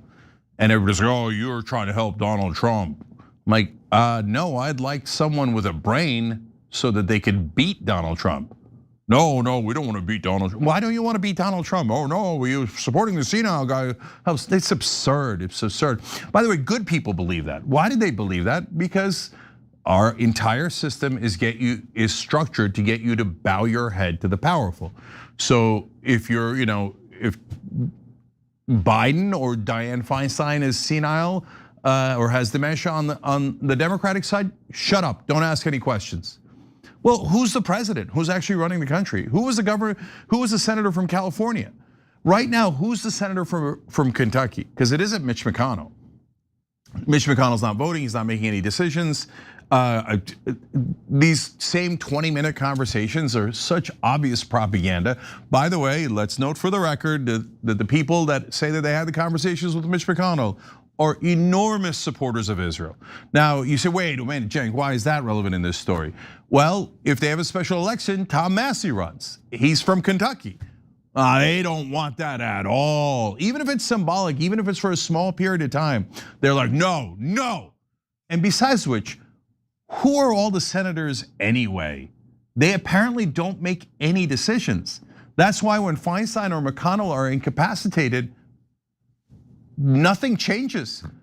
Whoever's actually in charge of their office puts out the same policies that they would otherwise, does the same exact things. And Feinstein was wheeled around, and McConnell was for a while too. And then you saw with your own eyes, McConnell would freeze up every once in a while. He kept falling over and getting concussed all the way back to 2023. And they just keep wheeling them around and go, okay, press this one, McConnell. Press this for Israel Feinstein. Press this for Big Pharma. Press this for big oil and defense contractors. So these are senators and representatives are widgets. They're not independent decision makers. They're very lowly servants for the donor class. That's why when they are, even if they're brain dead, the donor goes, who cares? That's even better for us. We don't want them thinking on their own. We want them to follow their goddamn orders. And whether it's Mitch McConnell or his, bitch that works for him, that's his chief of staff or whatever, press the goddamn button. Shut up and do as the donors tell you. And now McConnell goes, okay, if he's still alive. I mean, they're turning our democracy. The people who, oh my God, I'm so worried about Trump, I'm worried about democracy. I was worried about Trump, that's why I did what I did. But don't tell me you're worried about democracy and you think it's no big deal that a senator that is not functional is still pretending to be functional. Then you don't care about our democracy, and you know they're widgets. You know they're waiters and waitresses for the rich and the powerful that have completely bought our Congress. So this is just they've turned it into a sick farce. And in moments like this, they start to rub it in our face. Ha ha, you have no representatives. You have no democracy. All you have is a bunch of wealthy people who bought all of Congress and who bought all the media to tell you, oh yeah, this is not a play. No, you're not at the theater. No, this is real life. They are having debates. They have different ideologies and principles. The whole thing's a goddamn joke. I agree. All right, we got to take a break. Let's do that. When we come back, we'll discuss some other news, including Marco Rubio, who is enabling terrorists as we speak, arguing that there needs to be an international effort to go after Antifa. We'll be right back.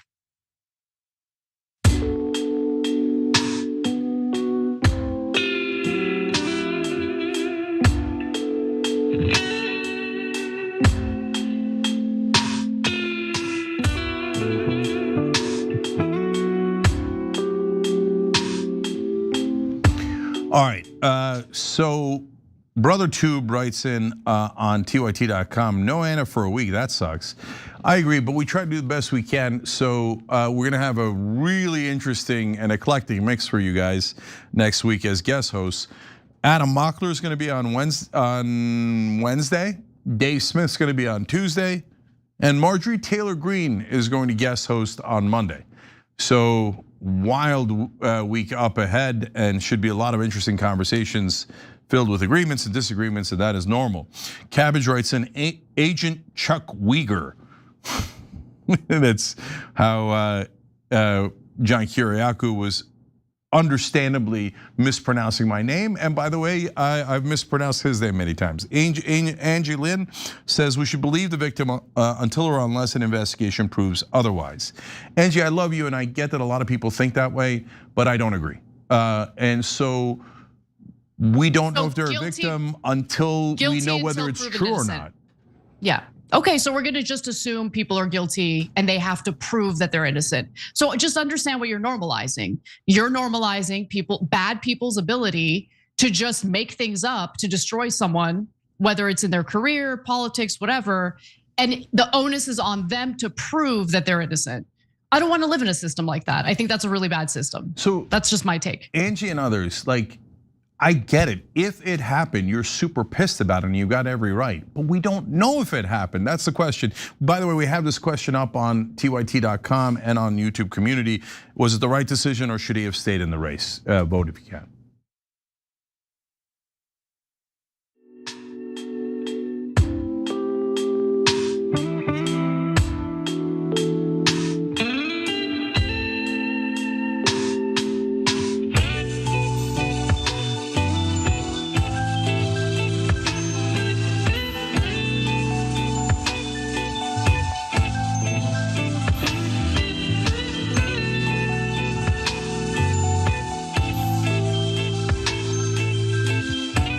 back on TYT, Cenk and Anna with you guys. Anna, which story you want to do next? I'm in a really bad mood, so let's do the Marsha Blackburn thing. Maybe it'll cheer me up. Okay, that sounds fun. All right, let's go to that now. How hard am I gonna crack down on China? Well, here's a clue. Marsha Blackburn worked with President Trump to take on communist China. As governor, Marsha will fight to protect Tennessee land from Chinese front companies, close loopholes, and hunt down every communist who tries to defy us. It doesn't take a fortune cookie to figure it out. Here in Tennessee, we're going to stop communist China and protect Tennessee land. While that might look like a Saturday Night Live skit, it isn't. That's a real United States Senator, Marsha Blackburn from Tennessee, and that's a real ad. Okay, so there are so many inconsistencies and problems with that ad that it is absolutely hilarious. But the first one I'll point out, Anna, is so we hate the Chinese communists and their fortune cookies. And look, the fortune cookie says that Marsha Blackburn's right. So wait, do we hate the fortune cookies or do we love the fortune cookies? That ad was awesome. Okay, that was the best political ad I've seen in a long time. Look, we need a little bit of comedic relief in life, okay? Politics has gotten too serious. And I've been waiting for someone, left or right, who cares? But you know that a bozo is gonna come out with a super embarrassing ad. Like one of my favorite political ads of all time was Senator Kennedy coming out with that ad where he was going after the BLM protesters.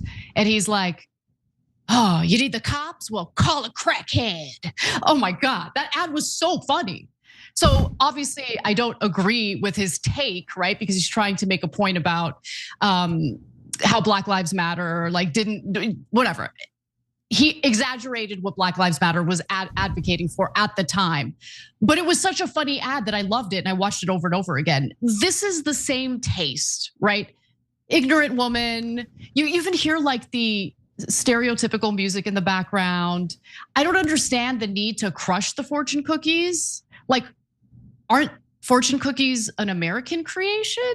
Yeah, so all right, let's break that down. So fortune cookies were invented by a Japanese American around, I think 1907, if I remember right. Oh, that's amazing. Yeah, and has nothing to do with China. There are no fortune cookies in China. But again, she's like, that's so mad at the fortune cookies, he crumbles them. And then like a positive message about Marsha Blackburn comes out of the cookie. So wait, are we supposed to like and trust the cookie that tells us that we should elect you? Or are we supposed to hate the communist cookie who actually isn't communist and isn't a person and is actually Japanese American? Okay, by the way, also they have soy sauce on the table. I know that there's some Chinese brands of soy sauce, but soy sauce is mainly Japanese, not Chinese.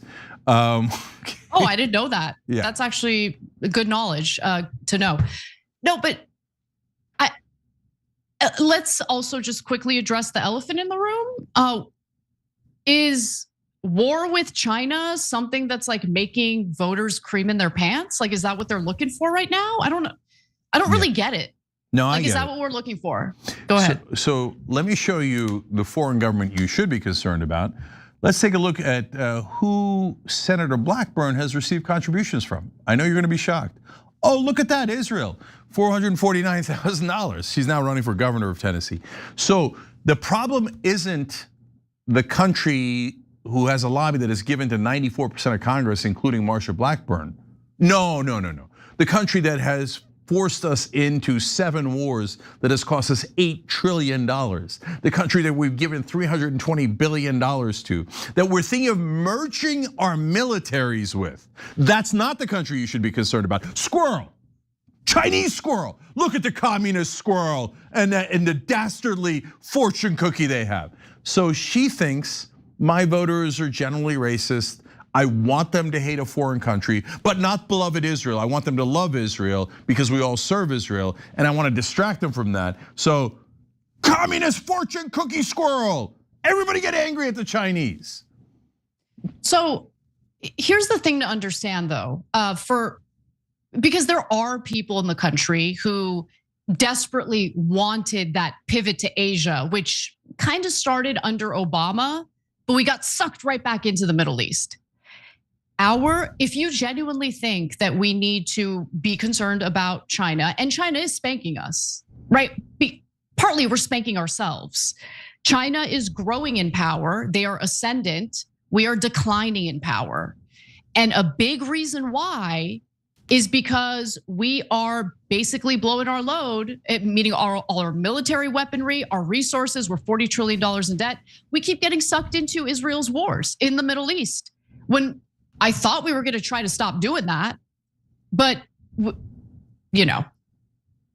can't. God forbid we actually start looking out for the American people, doing what's necessary to be competitive on the global stage. All that money that we've been spending on Israel's wars, we could have actually utilized in research and development here in the United States, investing in our youth, investing in the trade so young people can have an option outside of four-year institutions where they take out an insane amount of debt and will likely have the jobs that they're getting degrees for replaced by robots and AI. You can't have those two things. You understand? You can't on one hand fearmonger about China and how we need to focus on fighting China while also simultaneously being supportive of anything and everything Israel wants. The two things don't vibe, if you get what I'm saying. Yeah. You can only have one, and we've made our decision to the detriment of our country. To your point, Anna, so the Chinese are in an economic competition with us, and that's definitely real. And oftentimes they cheat around the edges, and you could say not around the edges, but on core things, they flood our markets. There's a bunch of things we've talked about that we should fight back against when it comes to the Chinese government. But wait, let's break it down in two other layers though. So the Chinese are outcompeting our businesses. That's why they're dastardly communists. So the Chinese government, you could be mad at them, but they keep calling like a communist, right? Well, how communist are they if they have all these businesses that are out competing us fairly or unfairly, right? No, it's a mixed economy at this point. So they throw in the communists as a way of getting you angrier and more demagoguery. You could be plenty angry at the ways that they cheat on the economic issues without bringing the extra demagoguery in. That doesn't make any sense in this context. And by the way, if you want to say that it's not a free country, that is definitely true. And that is a legitimate way of critiquing the Chinese government, again, without bringing in things that don't make sense. But the most important part is Chinese restaurants are American. She's presumably in a Chinese restaurant in Tennessee. She's not in Shanghai or Beijing. And if you know anything about Chinese restaurants, they're probably the most capitalist businesses in the country. You need food on Christmas? Trust me, the Chinese restaurant is open. You need food 100%. On 4th of July or Thanksgiving or past hours? The Chinese restaurant's open. You know why? Because they're interested in making money. Yeah, I totally agree. So anyway, I guess that did lighten the mood a little bit. But now let's turn to Marco Rubio. Let's do F block because I want to talk about how he's trying to solicit help from 60 countries for something idiotic. Go ahead, Cenk. Yes. So Marco Rubio and some of the others in the administration, interesting who they are now trying to pressure foreign governments into labeling Antifa a terrorist organization. Wait, what? Antifa barely exists here, let alone in foreign nations. So what are they actually trying to do? That's really interesting. Anna, tell us more. So the Washington Post put out this report and I was fascinated by it because when you take a step back and you look at the behavior of the United States government and what we're involved in the Middle East, what we are empowering and emboldening, and what we have emboldened in the Middle East, there's quite a bit of terrorism going on, right? A lot of innocent people are getting killed. But Marco Rubio is soliciting the help of 60 countries in order to fight what the Trump administration views as a major peril, the resurgence of transnational far left terrorism. That is insane. That is insane. You have no right and no leg to stand on when it comes to the topic of terrorism. You have been bombing fishing boats in the Caribbean, okay? What are we doing here? But anyway, this invitation that Marco Rubio sent to 60 different countries included most European nations, the larger Latin American countries, and several Asian countries, including India, Indonesia, and Singapore. And so he's asking to meet with them, like get together, this international meeting where they discuss like fighting back against the scourge of left-wing terrorism. So Trump designated Antifa as a domestic terrorist organization last year. And additionally, and this is the part that really gets me, Cenk, Trump's foreign counterterrorism czar, Sebastian Gorka, who's foreign, you can tell by his voice. I have no problem with foreigners, but how about foreigners don't label Americans as terrorists as they're working for, the White House? But anyway, Sebastian Gorka has been pushing for the use of the terrorism label against Antifa to basically justify viciously going after left-wingers as if they're like Al-Qaeda terrorists. Oh, no, not Al-Qaeda terrorists. We actually armed those people and invite them to the White House and spray perfume on them. Anyway, a linkage to foreign terrorist groups can unlock certain investigative tools, such as surveillance, said one US counterterrorism official. And if you guys can remember, through an interview that I had done with Ken Klippenstein, his original reporting found that Sebastian Gorka was also looking to label certain conservative Republicans as terrorists, including Tucker Carlson, simply because he doesn't agree with Tucker Carlson's views on Israel. So that reporting was done by Ken Klippenstein. I even interviewed him about it. You guys should check that out if you missed it. But some US officials, rightly, are very worried about this move. Why is that? Some Trump administration officials fear that a future Democratic administration could use the tactic against conservative activists, one administration official said. Quote, the idea is you're setting a precedent for a future Gavin Newsom administration to turn these authorities on conservatives, the official said. So it turns out that there are still people with some, functioning brains in government. So I'm really happy to see that, because whoever this person is, they are absolutely right. You should never advocate for the dismantling of rights for anyone, because it will boomerang right back to you. And people who don't see that, people who don't realize that, are digging their own graves. In fact, some US officials have even declined to go to this event that Marco Rubio is putting together. Discomfort with the administration's direction is such that at meetings of national security officials from various agencies, some intelligence analysts have declined to brief on Antifa because they do not regard Antifa as a serious counterterrorism threat, according to one person familiar with the matter.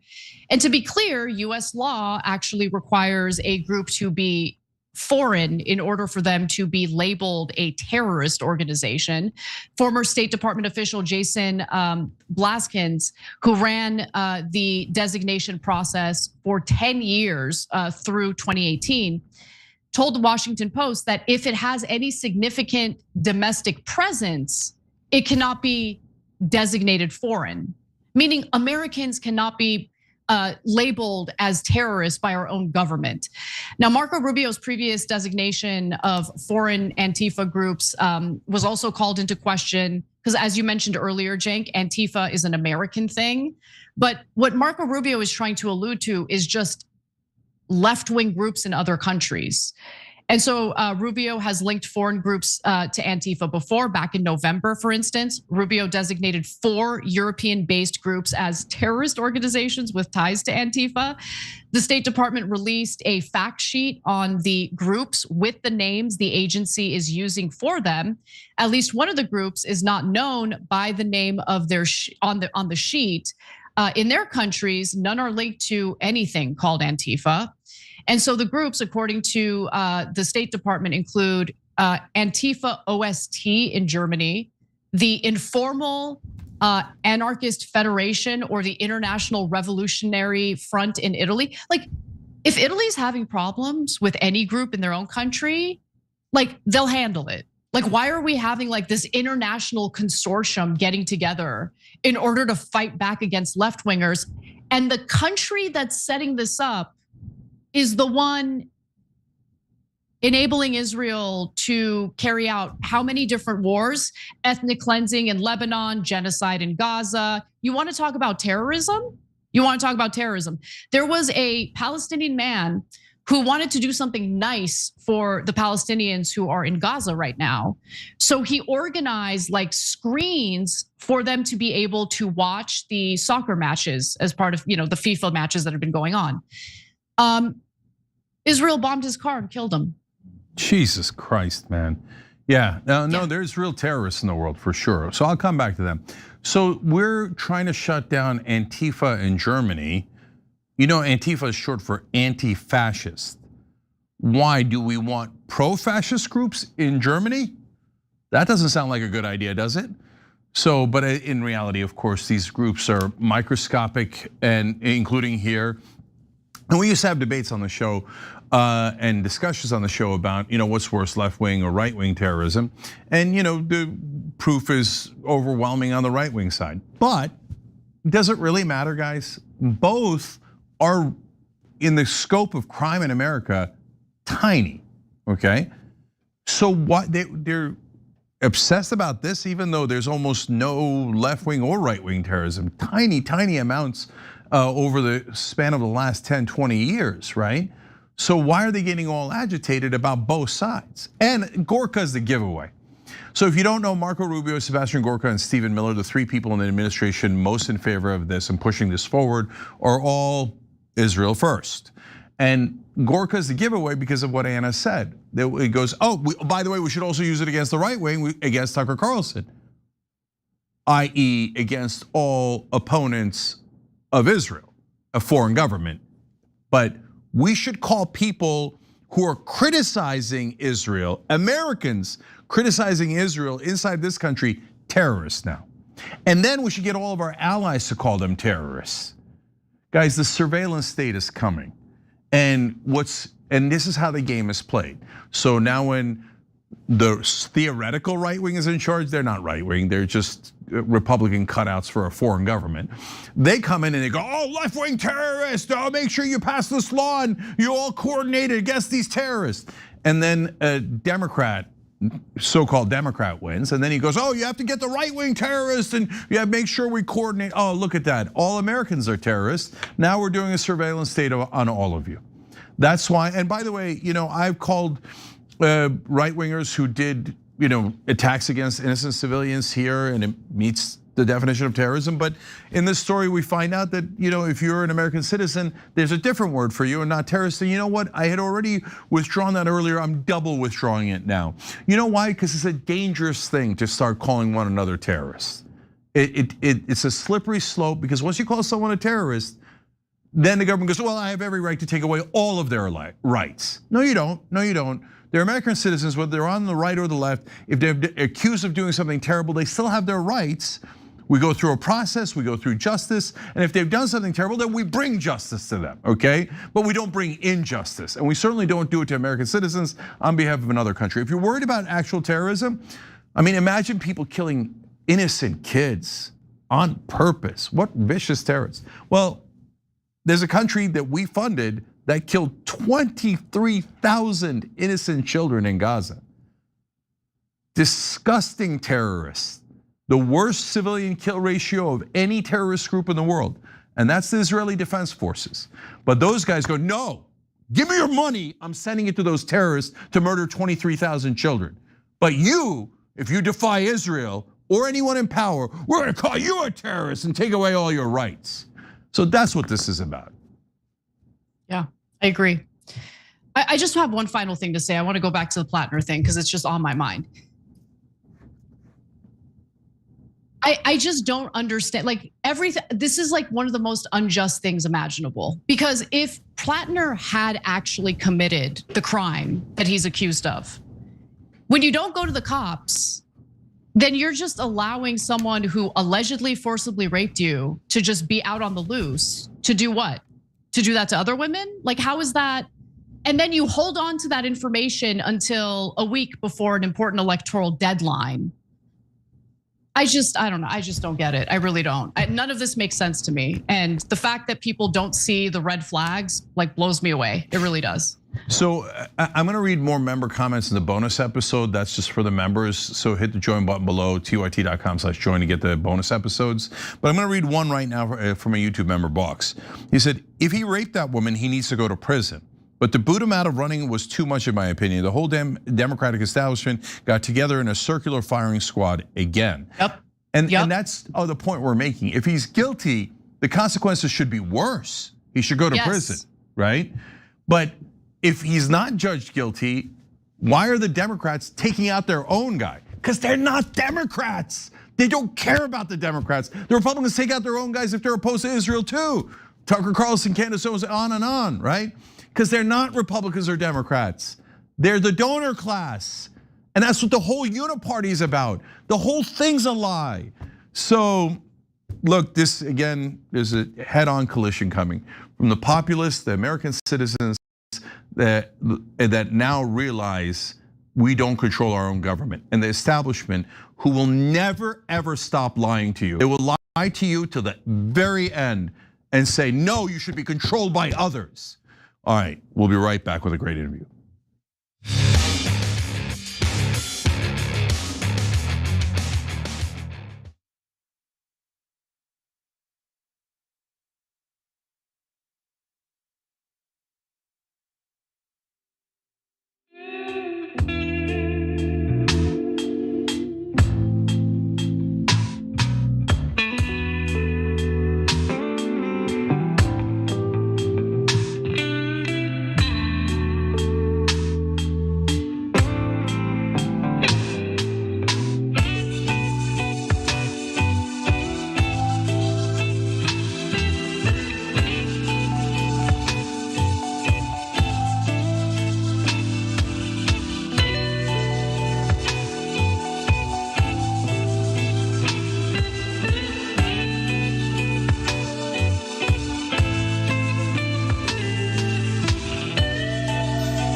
All right, guys, this is a very important interview because we got him. We've got the producer of a movie called The Muslim Invasion of America. and he's in the studio, and he's going to tell us all about this invasion that's coming up. He was in the movie himself as well.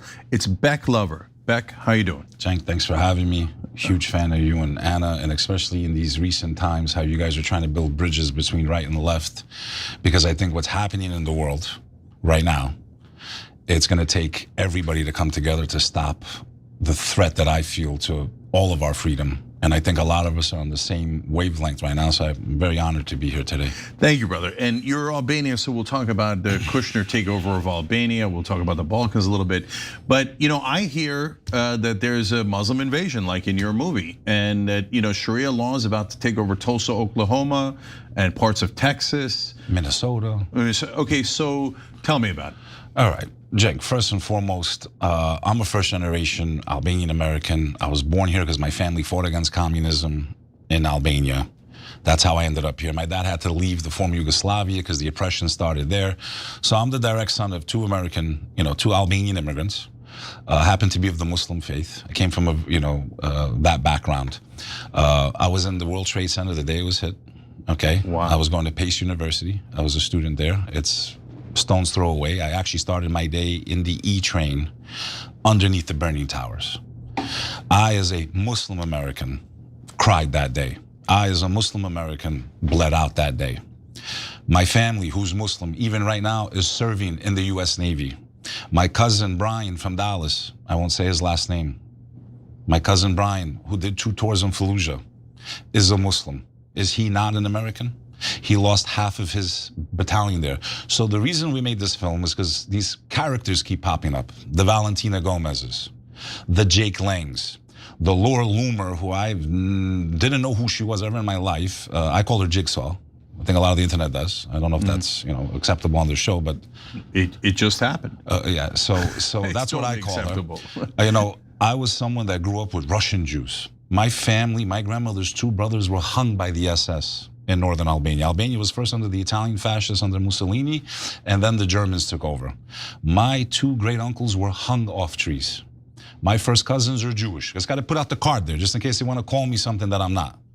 But I don't think Jake Lang represents Christianity. I would even question if he's a Christian. We've all seen him here and there in video clips, and he's in Texas. Now they said they banned him from the state of Texas. He's been going to places like Dearborn, where there is a large, Arab community. Places like Plano, where there's a very decent sized, I would say more Pakistani and some Arab, people that live there. And I know as an American, I've been throughout this country from coast to coast. I've driven all over it. There's enclaves everywhere in America.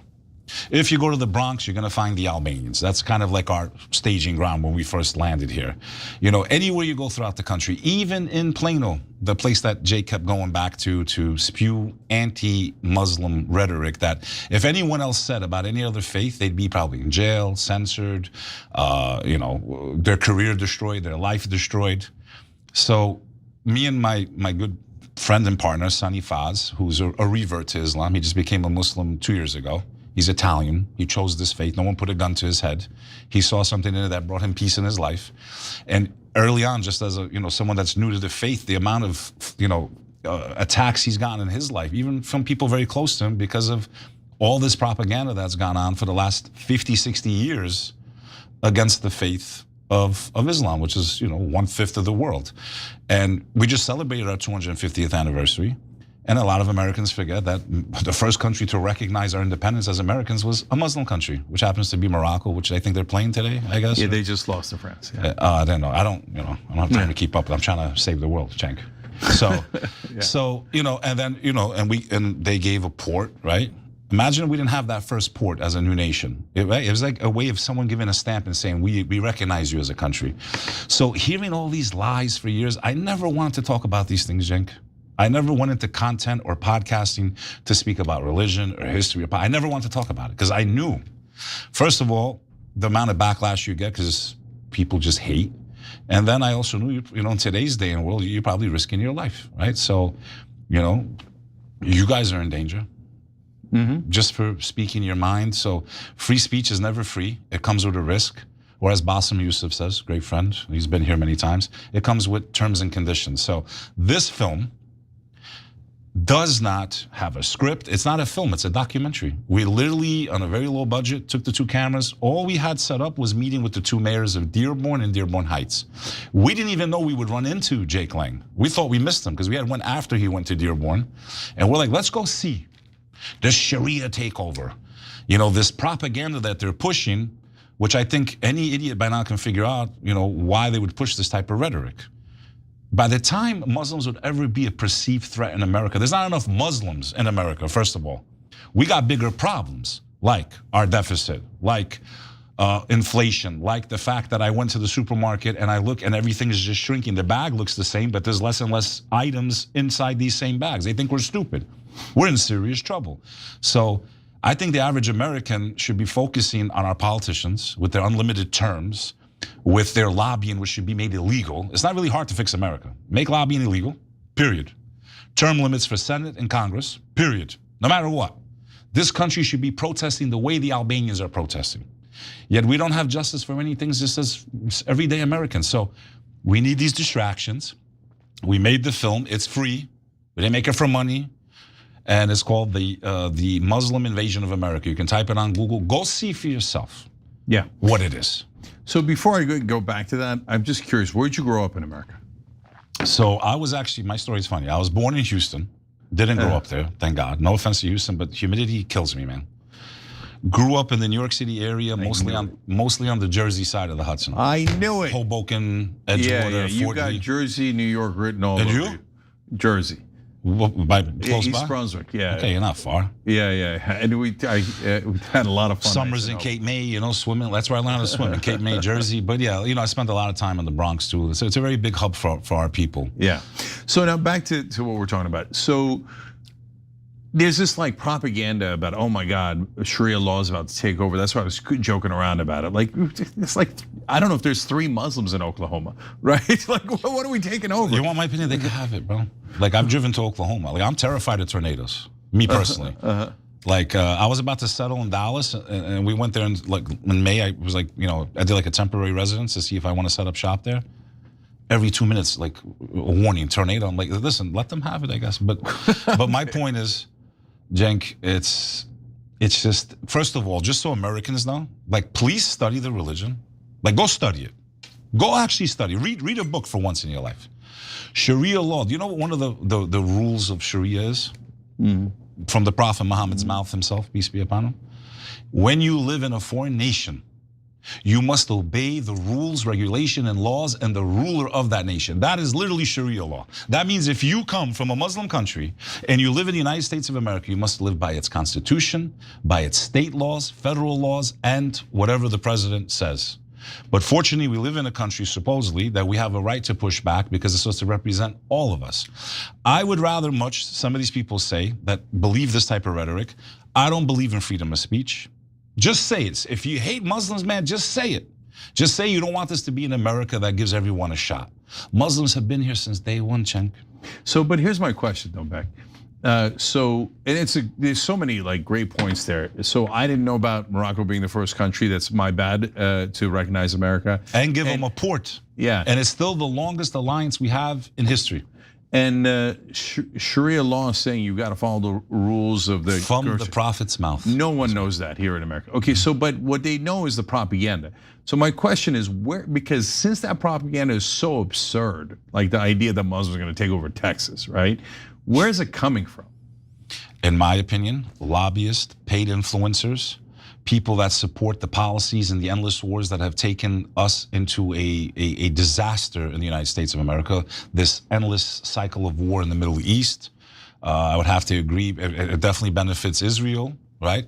And, you know, to me, it's like, you know, you gotta dehumanize people, brother. If you can but what I don't understand, and maybe they should pay attention, it would have been smarter for Israel to have only go after dehumanizing the Arabs. I don't understand why they went after the whole religion. We are a world faith of 2 billion people. We come in every shape, size, and color. I am from Europe. I am considered what you would call white. The minority of Muslims are Arabs. They're only 19%. Why did they go after the whole faith with their propaganda? It makes no sense to me. And It's very offensive as someone whose family was killed by the Nazis. When you study basic history, Cenk, you study the caliphate. People like throwing that word around. They're trying to start another caliphate. Why don't you guys go study the first two and read about the life of Omar al-Khattab, only 6 years after the life of the Prophet Muhammad, when he got control of Jerusalem. The Jews were not allowed to live in Jerusalem for 500 years, Cenk. This is not something Beck is saying. This is common sense history. You can go look it up yourself. Even in their own books, in their own history, their own historians wrote about these experiences. For 500 years, they couldn't step foot in that city. And the first action of the Muslim ruler was, how come there are no Israelites, no Jews at this time? Sir, they were wiped out, they were pushed out, they weren't allowed to return. For 500 years, the first action of the Muslims was to say, bring me 80 families and resettle them immediately. Throughout history, they were protected if you actually look at the history of Muslims and Jews. Yet I gotta sit back here and listen to someone like Laura Loomer, and listen to people like Randy Fine, and listen to people who push things that are historically completely fabricated, completely, you want to talk about being an extremist, and now you're dehumanizing a faith, a world faith that's brought so much peace to me. But the most disrespectful part of it all, Cenk, the religion that, in my opinion, if it didn't exist, I don't think they would exist either. I don't think they would have survived the Inquisition and the Holocaust. The only country that saved all of its Jews during the Holocaust was the same country that my two great uncles were hung off trees in northern Albania, in Tropoja to be exact. 16 and 18 years old, not a single Jewish refugee during World War II died in Albania. And to be fair to my people, they're all, we're Muslim, Christian, Orthodox. We've never fought over war. There was all three religions involved in saving them, but predominantly Muslim. Yeah. That's why, Cenk, you never saw a movie once we're in Hollywood. Where are you, my brothers and sisters? I have so many friends that are Jewish. Where's the film about the only country that saved you in World War II? Do you know why you never saw a film about Albania saving the Jews? You've seen movies about everything you can imagine in World War II. Why did they never make a movie about Albania? Because they don't even want to show slightly any positivity between Muslims and Jews. That's why that film was never made. So I'll go a little further. I'll list a bunch of things and then ask you a question. So first off, based on the things you said, number one, the Turks saved hundreds of thousands of Jews from the Inquisition in Spain.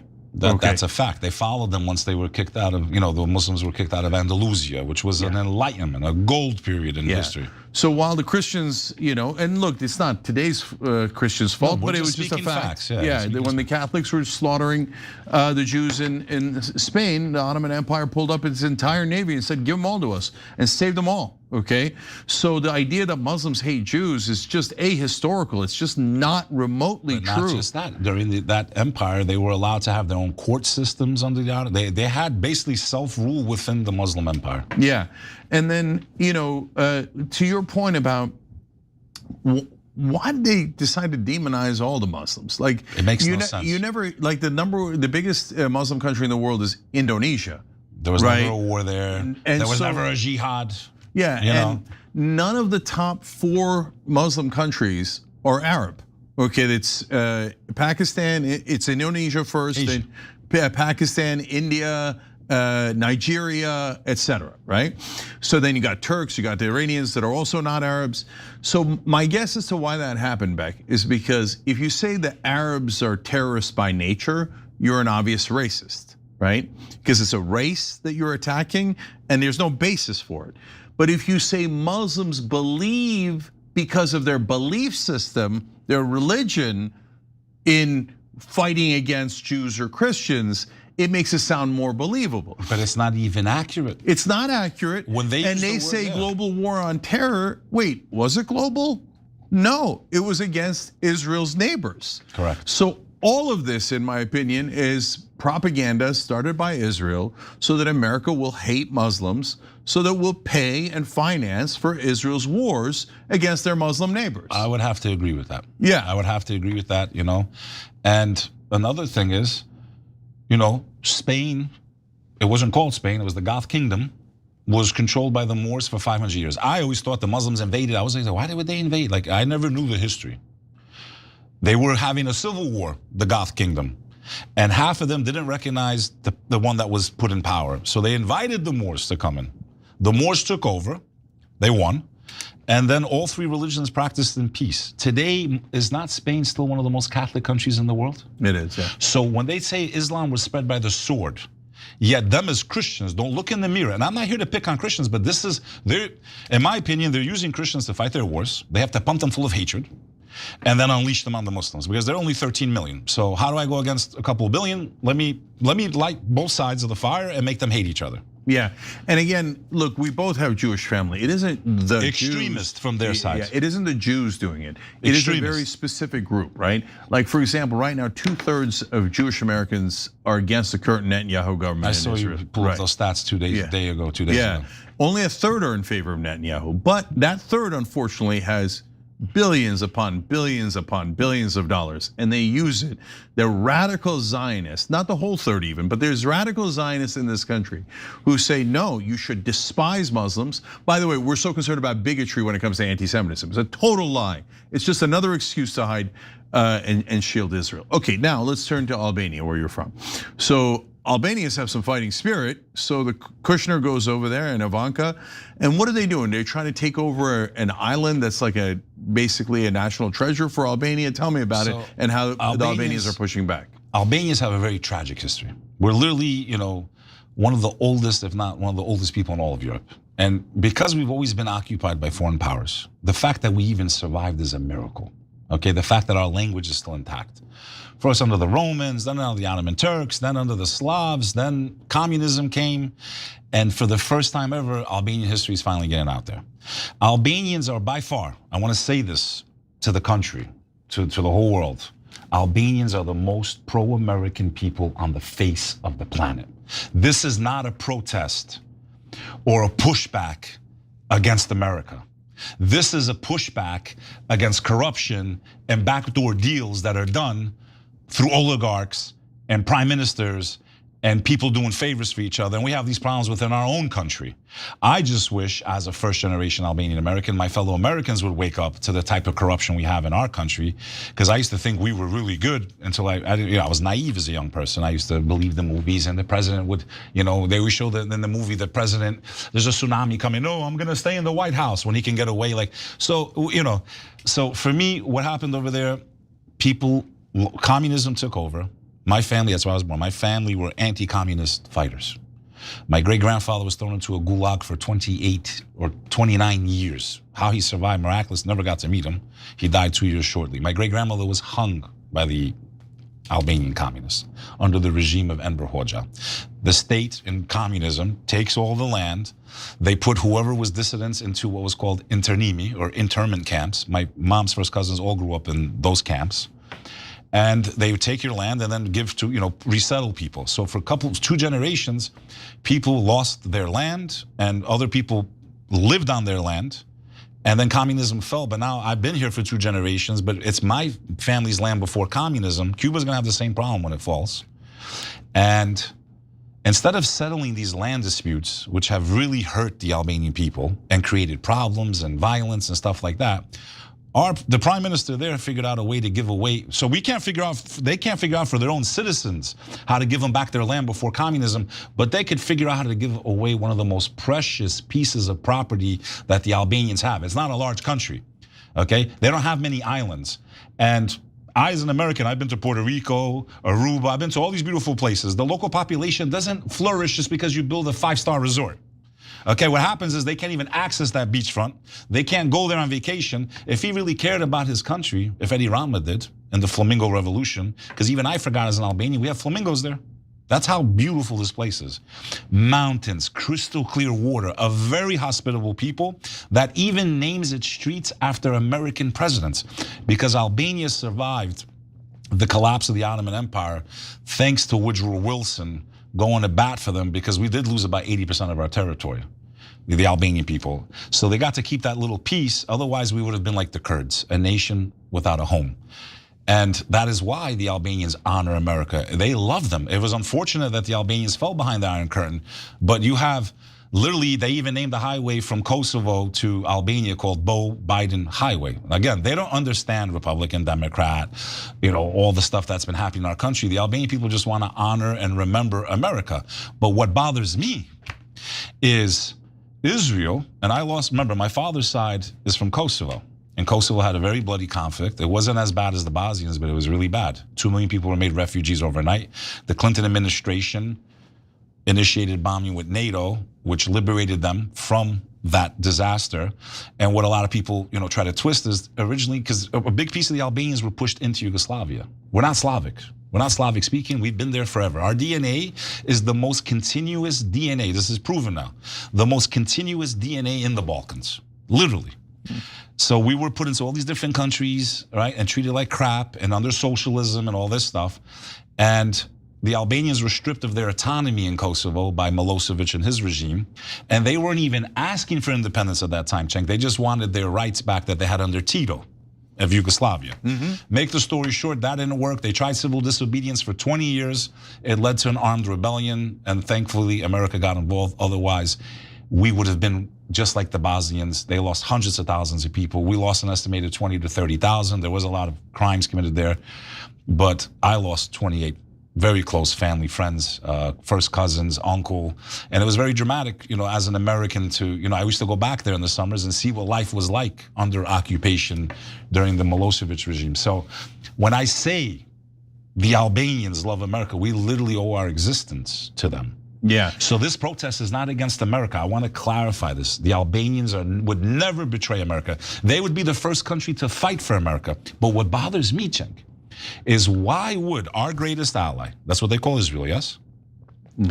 NATO is very important to the US, yeah? Yep. Why would Serbia and Israel do a weapons deal about a few months ago with Elbit Systems for $1.6 billion? Drones is the future of war. We've all seen the footage in Ukraine. We've seen the footage everywhere of how dangerous drone warfare is. That is the future. It's not fighter jets, okay? Why would our greatest ally go to, and again, I got nothing against the Russians, why would they go and do a deal with Russia's greatest ally? How does that work? Why are we giving them money, billions of dollars, so that they can give Serbia the right to make drones? Then you had Netanyahu go to Republika Srpska, which is a very volatile situation in Bosnia. My fear is there is a conflict coming to the Balkans because of the people. Serbia's been, and I got to give them kudos, okay? They've been protesting since before Albania against Vučić, their prime minister, because of the same grievances. The Balkans has been poor, used and abused for hundreds of years by the powers that be. It's been the crossroads. It's where World War I started. Yep. And I am scared that they are setting the primes and getting ready to light the match of the #1 powder keg in the world, the Balkans. It does not benefit the youth. I think a lot of the youth are up, Cenk. Even though they've had traditional rivalries, Serbs, Albanians, Croats, I say this message to the people of the Balkans: do not take the bait of these that want to radicalize and try to use old conflicts to make us kill each other so they can keep their puppets in power. That's my fear, Cenk.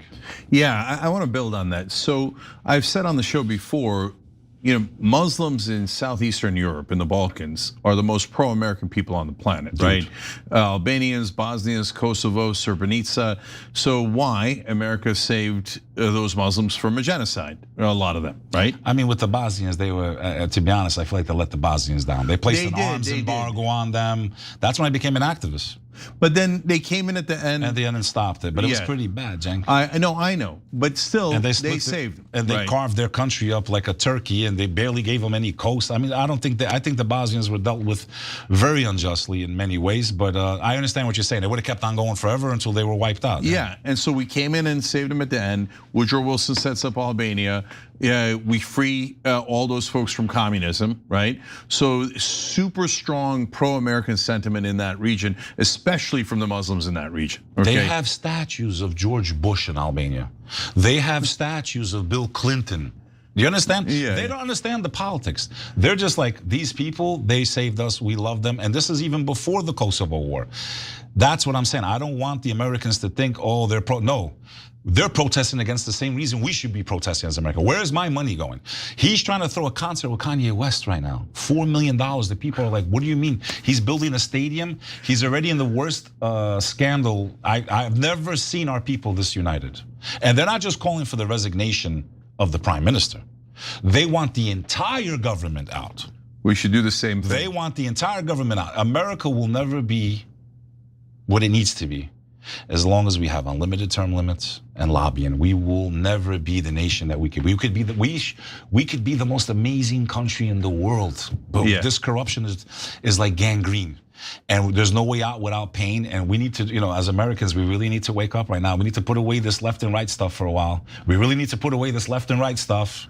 Yeah. Okay. And let's focus on what's going on here, because I don't think we're going to celebrate another 250 years the way we're going. I don't think we're going to survive another 250 months the way things are going, Cenk. So, Beck, last thing here as we run short on time. So, exactly on that point, now I see when I talk to Armenians and Turks in the streets in America, they're like, forget grievances from the past, okay? We totally agree on ending the genocide in Gaza, right? I see Muslims and Christians getting together. I see Jews too, and plenty of Jews have joined. Tons of Jews on our side getting together against genocide, against wars, etc. I see right and left coming together. Is what Israel doing in Albania and America and all these places? And because let's keep it real, Jared Kushner is totally connected to the Israelis, right? And he cares more about them than him. Of course he does, right? So is what Israel doing accidentally uniting the world? I would have to say it is. And I feel for Jews, bro. I really do, brother. I really, really do. Like I said, I grew up in New York City. Half my friends, half of Pace University was like Russian Jews. But some of the best people I've ever met in my life. I've had some of the best nights of my life. And I feel weird speaking about these things because we've been preconditioned that, God forbid you say anything against Israel, all of a sudden you hate Jews. No, I don't hate Jews. My family was willing to die to save them. My people were willing to die to save them. My first cousins are Jews. My whole life I've respected them. And many of their articles of what they believe in their religion, I believe in. I'm circumcised, I'm snipped. I don't eat pork.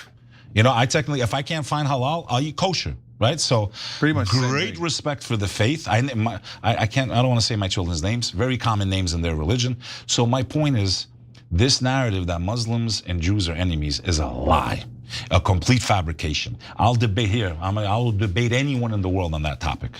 Yeah. Have you had instances here and there? Yeah, but I'm talking about overall, throughout history. Yeah, it's a lie. No question about it. All right, everybody check out Muslim Invasion of America. It's an ironic title, of course, about what's happening in this country. Beck, anything else they should check out? That's it. I mean, if they want to check me out on, beklover.com, becklover.com, or becklovernyc on Instagram. And I was yesterday with Bone Thugs and Harmony as they received their Star of, on the Walk of Fame. One of their members is a Muslim. I guess he's a terrorist too. I mean, I don't know. He just, they won a Grammy. That's awesome. All right, Beck, thanks for coming in. Thank you, brother. Appreciate it. Pleasure. All right, guys, I'm going to do a bonus episode for the members next. I'll see you in a minute.